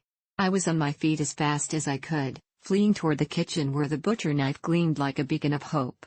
There I found myself face to face with the embodiment of my nightmares, my voice lost somewhere in the whirlpool of panic as he stepped over the broken threshold. Instead of attacking, he simply stood there, watching me with those empty, hollow eyes, as if hunting me not for sport but to deliver a message. I tried to escape to the back, but I was frozen, trapped in the labyrinth of my own worst fears, and he began to speak, a low rumble that felt like poison. "I'm not here to hurt you," he choked, his confession dripping with malice that twisted my stomach. "I'm here to answer your questions." I wish I could recount how I fought back or how I summoned the courage to confront him, but honestly, I was too paralyzed by disbelief and terror to react. All those years I had spent fearing him condensed into this singular moment, standing before me like a grotesque illusion of my own making. The words spilled out, unfiltered. "Why me?" I managed to ask through trembling lips. His laughter was mocking, echoing throughout the dimly lit room like a sinister melody, and it was then I learned that the very outcome of my life hinged upon an unthinkable twist of fate. I was supposed to finish what I started that night, but I watched you recover, watched you thrive. "You're stronger than you know." "Perhaps it was never meant to end," he replied, and in that moment I felt the weight of the intangible threads connecting our lives, threads spun from darkness and stitched with blood. He crossed the room, and in that heartbeat, I felt it, his twisted sense of admiration and my heart racing like a startled bird. "So, I saved you." "You're welcome." The words fell into the void between us, agonizingly absurd and true. I realized with horror that somehow I owed this monster my life, that he had given me a second chance through his own relentless, twisted path of chaos and destruction. Understanding surged in that moment, not as forgiveness but as recognition that sometimes survival is a dance with darkness, a reality painted in unsettling shades. He vanished into the night as abruptly as he came, leaving me gasping for breath in the surreal aftermath. The shadows loomed heavy again, but I was no longer the girl who would remain silent. I took charge of my narrative and began to find strength in the scars, no longer allowing fear to dictate my life. 10 years had passed since that fateful night, 10 years of battling demons both real and imagined, yet here I stand, not a victim but a warrior entwined in the threads of fate, understanding that sometimes the monsters we fear the most can lead us to find our truest selves. I should have died 10 years ago, but instead, I learned how to fight, and now, in the quiet hours of the night, if I listen closely, I can still hear the echo of what might have been, a soft whisper in the darkness, a reminder that sometimes, life is savored not in its sweetness, but in its shadows. "You're gonna give me $100 to sit inside this cardboard box for 2 minutes?" That was how I lost my last shred of sanity, sitting in the dimly lit basement of a grungy bar where a small group of locals had gathered, their eyes gleaming with a mixture of thrill and morbid curiosity, egging me on while I exchanged bemused glances with my friend Mark, who dared me to take the challenge. It seemed ludicrous at first, a prank gone too far, yet when I removed my skeptical facade, I realized that $100 could buy me a couple of nights in my cramped apartment and a week's worth of groceries. So I agreed. After all, what harm could there be in 2 minutes? As I approached the box, a decrepit structure made of filthy cardboard with fraying edges, I felt the air grow thicker, the laughter from the onlookers fading into a tense silence. When they told me to get in, I hesitated just long enough to feel the gnaw of anxiety creep in, but as I squeezed myself into the tight confines, familiar laughter filled my ears again, lights from my phone illuminating the inside just enough to reveal the faded writing on the walls, multiple stories, scratched and smudged with what looked like crime, each one telling tales of whoever fell for the same wager, stories of madness and dread. "Don't take too long," Mark called, and the laughter rang out again, making it all feel like a harmless prank, except the box started to close around me, a thin upper lip closing firmly against the overlapping flaps, making my heart race in the pressing darkness until the weight of isolation settled in, and the sound of the world outside faded into a muffled drone, suddenly feeling all too real, like a conjuring of nightmares. For what felt like ages, I sat there, straining against the fabric of reality, the shadows dancing behind the flimsy walls, breathing slowly, telling myself that it was just 2 minutes, but an unsettling feeling began to sink in. It was as if I wasn't alone anymore. A faint rustling from within the cardboard walls crept into my ears, barely audible at first but growing louder as though something was shifting behind the barrier, and in an attempt to ignore it, I shut my eyes tighter, suppressing the urge to scream, but the sensation only grew more insistent, a scratching that sounded like fingers, bony and ragged, puncturing the cardboards preventing silence, and then I heard it, a whisper, cold and chilling, slithering into my brain with a voice that seemed to slather my thoughts with dread. "You didn't think it would be that easy, did you?" Panic surged, flooding my veins, and I clenched the small flashlight on my phone until it nearly crushed in my grip, but I was too scared to switch it on. What frightened me even more was that I knew the voice hadn't come from the outside. Whoever, or whatever, was behind those cardboard walls was not the same darkness I initially faced. It was something alive, something sentient. My breaths came in quick bursts as I wrestled with the confines of my own mind, the recounting stories racing back, the memories of those who had gone before me flooding in, flashes of faces twisted in fear, hands trapped within their own creations, the echoes of laughter morphing into screams. I felt a blurring of the lines, the world I knew outside turning into a memory no more substantial than a dream, and I began to empathize, to understand the real horror of the challenge as I realized that it was never about the money, it was a lure, perhaps even a trap, a way to beckon souls into the box, to consume the essence of those naive enough to step inside. And then, it hit me. I remembered someone, another local who had entered a box like this the week before and never returned, but my thoughts were interrupted by the unmistakable feel of something cold brushing against the back of my neck, a caress that sent tendrils of icy fear coiling around my spine. I screamed then, my voice shrill, reverberating off the walls of my cramped prison, but the sound was swallowed by the darkness, my pleas dissolving into silence. Desperation gripped me, and I bucked against the cardboard, the flimsy structure bending ominously beneath me, but no one on the outside could hear. They were too busy laughing and counting down from 10, blissfully unaware of the horror unfolding in the dark. I was regretting every decision I had made that night, thinking that this was just a harmless dare for some quick cash when I realized, with increasing dread, that I wouldn't be getting out. I pounded on the inside walls, a frantic rhythm echoing against the oppressive confinement, but all that returned was that whisper, now closer, "It's okay, it'll all be over soon." And my heart raced at the thought that whatever was with me had the power to decide how this would end. Suddenly, the box shook, jerking violently as if something heavy had slammed into it from the other side, and I was now the prey to a force that existed in this suffocating void, transcending the fragile nature of reality. "Just wait," it taunted, and I knew then it wouldn't let me go. The last seconds of my watching from the outside sanity were lost, filled instead with despair that clung to me like a shroud as the countdown reached 1. But instead of being freed, the box collapsed inward, the flimsy cardboard folding around me as if to hold me tighter, not pushing me out but pulling me in, and the darkness contracted until all sense of time stripped away. Nothing mattered anymore, panic turned to resignation, and in those agonizing moments before the breath faded from my lungs, I realized I had become more than just a victim, I had become a part of the box. One more story etched on its unholy walls, a whispering warning for the next fool who dared to challenge a box of horrors that feasted on ignorance and greed. When I was 10, my family moved to a small town halfway through the school year, and I was the new kid with a shattered sense of belonging. That's when I met Daniel, a frail boy with wild blonde curls and eyes that glimmered with a curious, haunting innocence.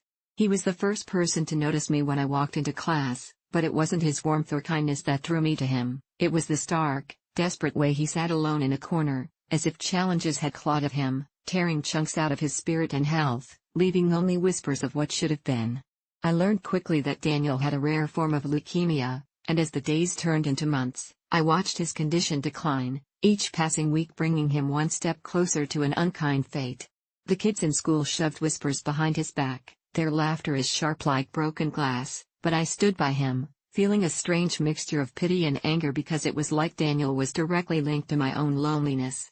I would sit with him during lunch on cold winter days, sharing peanut butter sandwiches, and he would talk about the things he could never do, riding a bike, climbing trees, playing soccer. His dreams flickered like dying embers, and I imagined them consumed by an unrelenting abyss. One day, while the teacher droned on about something meaningless, Daniel suddenly turned to me, his voice a barely audible whisper. "Do you ever wonder how it feels to die?" The question hung in the air, thick and suffocating, and I didn't know what to say. He continued, "I don't think it's scary. I think it's like waking up from a dream where you'd been running for miles, finally free, finally at rest. I shivered. That wasn't a child's thought but rather a wary old soul revealing its truth. I felt compelled to help him feel more alive, so I started looking into home remedies, those dubious claims you hear about on the internet, herbs, chants, anything that might stem the tide of his illness. One evening after school, I found an old book in an antique shop, The Secrets of Meyerwood, bound in cracked leather with strange symbols etched into its cover. Flipping through its haunting pages, I discovered references to a ritual that promised to heal, but it came at a cost. You had to confront death itself, look straight into its eyes and beg for forgiveness. Naively, I thought that if I could succeed, Daniel might have the chance to live. We planned in secret, choosing the old cemetery just outside town as our stage for this desperate act. As the moon rose high, filling the night with a silver glow, I felt my heart beating like a war drum. Daniel, clad in his oversized hoodie, looked as ghostly as the tombstones surrounding us, yet his eyes sparkled with an unearthly light, an ember defying its inevitable extinction. I followed the book's instructions to the letter. We drew a circle with chalk, carved sigils adorning the perimeter, while I awkwardly chanted phrases that felt foreign to my tongue. Suddenly, the wind howled through the graveyard, extinguishing all traces of warmth, and the shadows deepened, stretching and twisting until they curled around us like serpents. It was then that I became aware of the unnerving presence looming just beyond the eerie glow of the moonlight, watching us. A figure emerged from the darkness, its form shifting between realities, its eyes like voids that promised despair.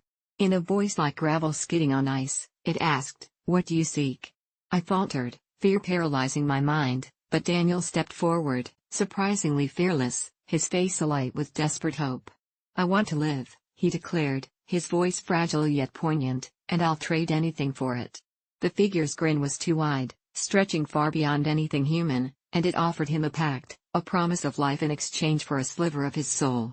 Without hesitation, Daniel nodded. In that moment, I felt the air grow heavy, suffocating, as if death itself had decided to play favorites. The ground reverberated with an ancient resonance, and I tried to pull him back but found myself immobilized by the cold steel grip of dread. With a shattering echo, Daniel's laughter filled the night, a sound that sent shivers weaving throughout my spine, but when I looked into his eyes, I saw the flicker of comprehension illuminate him. He had made a choice with repercussions neither of us could fathom. The next day, an inexplicable vitality flowed through him. He no longer appeared frail but instead glimmered with an otherworldly light as he dashed between classes, a smile plastered on his face as if he had forgotten the hell he endured.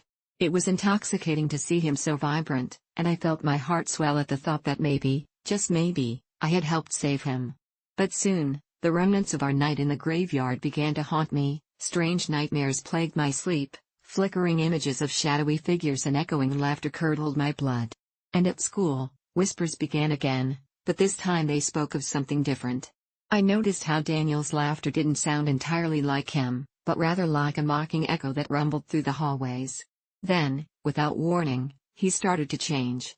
His skin paled, dark circles formed beneath his eyes, and as his health deteriorated behind the facade of happiness, something twisted unfurled inside me, the realization that the life he gained came with a horrific price. One day he looked at me, a dull compassion overshadowing his facial features.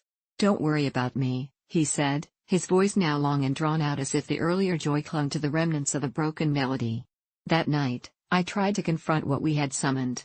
As I faced the darkness lurking within me and outside, a cacophony of despair engulfed me. It fed off my fears, whispering how Daniel was never meant to have lived again. The next morning, I watched in horror as Daniel misstepped during gym class, collapsing in a heap, his breathing shallow and labored. Panic enveloped the gym, and paramedics were called, though the screams of my classmates drowned them out. When they finally rushed him to the hospital, I couldn't shake the feeling that something twisted had come to claim him. I waited in that sterile room, my heart hammering against my chest, praying he would come back to me, but when the doctor finally emerged, his face was a grim mask of sorrow. "I'm so sorry," he said softly. "Daniel didn't make it." I screamed, a sound so primal it shattered the calm of the waiting room. I crumpled down within myself, a broken doll, pieces scattering everywhere like shattered glass. How could I have been so blind? In my desperate attempt to save him, I had ushered in his demise. A knot of guilt settled deep in my gut, The price of our foolish pact, a dark reminder that it was a debt that could never be repaid. They told his mother the disease had gone into remission, that he seemed perfectly fine, a medical miracle that had duped everyone. The last time I saw Daniel, his eyes empty, abyss-like, I didn't see the light of life but the grim dance of death, waiting patiently for his promised return. No one believed he had changed, but I knew better, and even now, years later, I still hear the echoes of his laughter in the wind. In the quiet moments, I find myself waiting, shivering in dread, knowing that one day I might hear that infectious laugh again, only this time, death would be the one who finally claimed me.